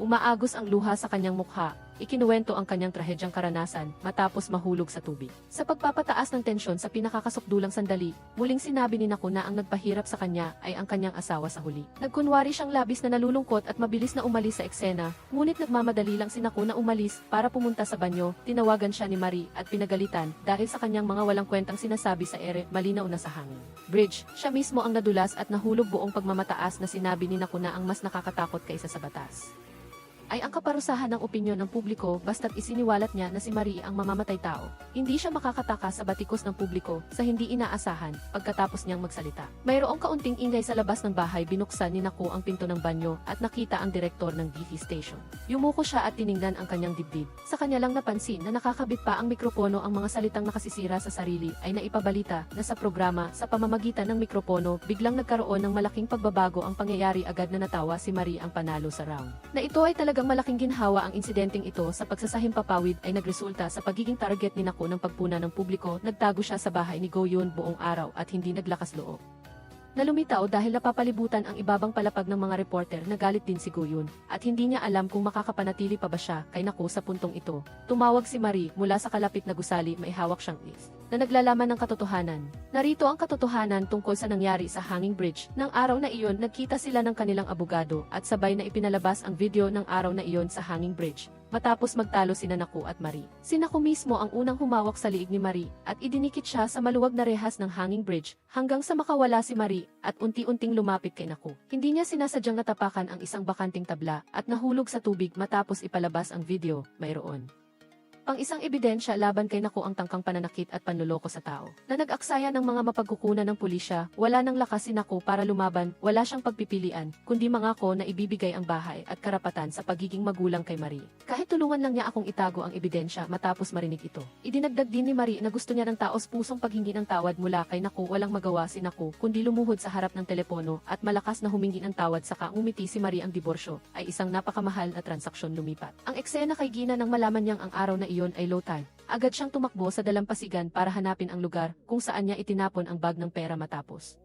Ang ilang sandali ng pagliligtas, nabawi niya ang kanyang napakalaking halaga ng pera. Pinatuyo ni Gina ang bawat barya ng magdamag. At muli siyang naging isang mayamang babae na may maginhawang buhay. Ang unang bagay na ginawa ni Gina nang mabawi niya ang napakalaking halaga ng pera ay bilhin ang bahay na una niyang inupahan. Nang umuwi si Gina na hawak ang kanyang property deed, muli siyang dumaan sa kanyang mga tiyahin sa kapitbahayan. Ang bihasang tiyahin, sa isang sulyap lamang, ay nahulaan na si Gina ay buntis pagka-uwi niya. Sinubukan ni Gina at nakita nga ang dalawang pulang linya. Ang insidenteng ito ay nagdulot sa kanya ng matinding kalungkutan sa kabilang banda. Natuklasan ni Moyaong sa computer ni Hisu na tinitingnan niya ang impormasyon tungkol sa isang end-of-life care hospital sa Switzerland. Narinig niyang doon ay maaaring mag-ayos ng euthanasia program para sa mga pasyente. Sa wakas, napagtanto ni Moyaong na ayaw na ni Hisu ng gamutan at gusto niyang mawala. Nag-isip siya ng matagal at sa huli ay naintindihan. Nagpa siya na pagbigyan ang kanyang asawa ng gabing iyon. Mahigpit niyang hinawakan ang kamay ni Hisu at humiga sa tabi niya sa kama ng ospital. Humiling sila ng tawad sa isa't isa sa kanilang mga nakaraang aksyon. Nagsisisi si Moyaong na hindi niya dapat iniwan si Hisu na mag-isa sa pag-aalaga sa kanyang ina. Si Hisu naman ay nagsisisi na hindi niya kayang tumanda kasama siya dahil sa kanyang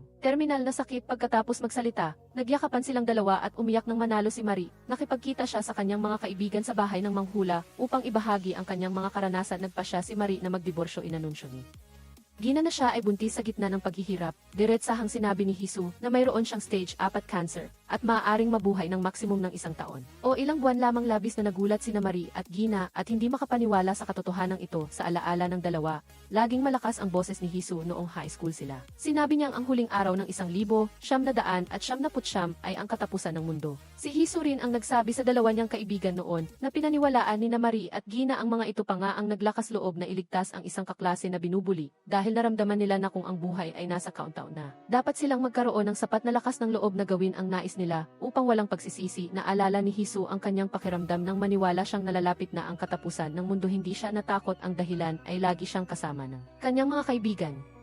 At ganoon din ngayon, hindi natatakot si Hisu sa kamatayan dahil alam niyang laging nasa tabi niya sina Marie at Gina. Nang lumabas si Hisu ng ospital para maglakbay sa Switzerland kasama ang kanyang mga kaibigan, ang tatlo ay nagbakasyon ng mailabis na kagalakan. Ngunit sina Marie at Gina, alam ni Marie at Gina na ang biyaheng ito ay isang one-way trip para kay Hisu sa isang klasiko at eleganteng Swiss hotel. Ang tatlong magkakaibigan ay nagbihis ng maganda araw-araw, naglalakad-lakad, nagpapasyal, at nag-i-enjoy sa masarap na pagkain. Sa kanilang mga kamay ay mayroon silang tambak na shopping bags na mukhang napakasosyal. Gustong-gusto ni Hisu na hayaan ang sarili niyang gawin ang gusto niya. Kung may humadlang sa kanya, gagamitin niya ang kanyang sakit na kanser bilang dahilan para tamasahin ang mga pribilehiyo. Ngunit sa bawat pagkakataong banggitin ni Hisu ang kanser, ang mga puso ni Marie at Gina ay nasasaktan na parang sinaksak. Sinubukan nilang magkunwari na masaya araw-araw para lang hindi maapektuhan si Hisu, ngunit sa kaibuturan ng kanilang mga puso, nalulungkot pa rin sila dahil malapit nang pumanaw ang kanilang matalik na kaibigan. Nang gabing iyon, hindi na nakayanan ni Gina at tahimik na umiyak sa kwarto. Narinig ni Marie ang ingay at lumapit. Hindi rin niya napigilang umiyak, ngunit hindi sila naglakas loob na iparinig kay Hisu. Kaya tinakpan lamang nila ang kanilang bibig para magkaaliwan. Sa kabilang banda,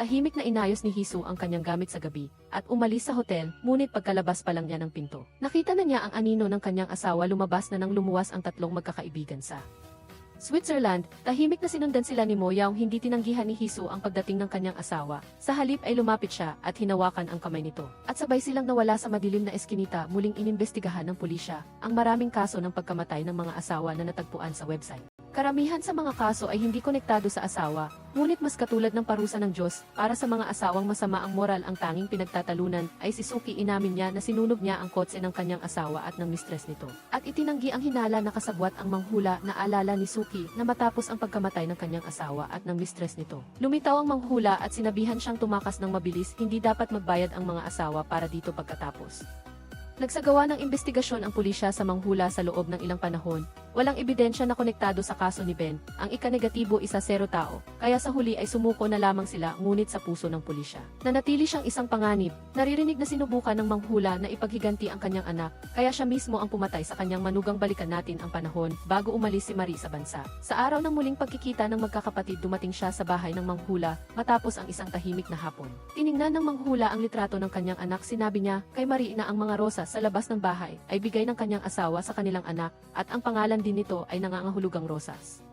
Hindi kailanman maiisip ni Marie na noong taong iyon, ang taong iniligtas ng kanyang grupo ng magkakapatid ay ang anak pala ng manghula ng panahong iyon, upang pasalamatan ang tatlo. Kinuhanan sila ng litrato ng babae gamit ang kanyang kamera. Ang litratong ito ay nasa album pa rin ng manghula marahil dahil din sa pagkakataong ito, kaya nagpa siya ang manghula na tulungan si Marie matapos si Marie. Pagka-uwi niya, nag-file na siya ng diborsyo kay nakumalaya na si Marie at labis siyang masaya sa kabilang banda. Kinailangan umalis ni Naku ng walang dala kaya napakasama ng kanyang mukha matapos ang isang magiliw na pagkamay. Hindi na muling nagkita ang dalawa at ibinigay ni Jae Hyun ang malaking halaga ng pera sa pulisya. Nagpasya siyang maging isang mabuting ina para sa kanyang anak sa wakas, sa araw na nakalaya si Ubin. Matagumpay na nanganak si Gina sa tulong ng kanyang asawa nagpatuloy. Sina Hisu at ang kanyang asawa sa paglalakbay sa ibang bansa paminsan-minsan, nagpapadala ang kanyang asawa ng mga litrato kay Marie, na nagsasabing buhay pa rin si Hisu at malusog hanggang sa isang araw ay umuwi si Moyaong ng mag-isa sa puntong ito. Napagtanto ni Marie na ang mga litratong iyon ay talagang gawa-gawa lamang. Ipinadala ni Hisu sa kanya upang ipagawa ito sa kanyang asawa. Si Hisu naman ay patay na. Naalala ni Moyaong ang pagkamatay ni Hisu sa sikat ng araw noon ay nakangiti siya ng walang anumang sakit, na parang natapos na niya ang kanyang buhay ng buo. Hindi niya alam kung gaano katagal. Ngunit muling naglakbay sina Marie at Gina sakay ng kotse matapos ang mahabang panahon ng pagkawala. Narinig ang kinahinatnan ni Naku sa radyo sa kasamaang palad. Isang araw, tinamaan siya ng kidlat habang nasa labas sina Marie at Winner ay nagsigawan sa pagdiriwang kasama si Hisu na nakaupo sa likod ng kotse para sa dalawa. Laging kasama nila si Hisu dito. Nagtatapos ang pelikula. Kung nagustuhan ninyo, huwag mag-atubiling mag-like at mag-share ngayon. Paalam at magkita-kita tayo sa susunod na mga video. Narito ang susunod na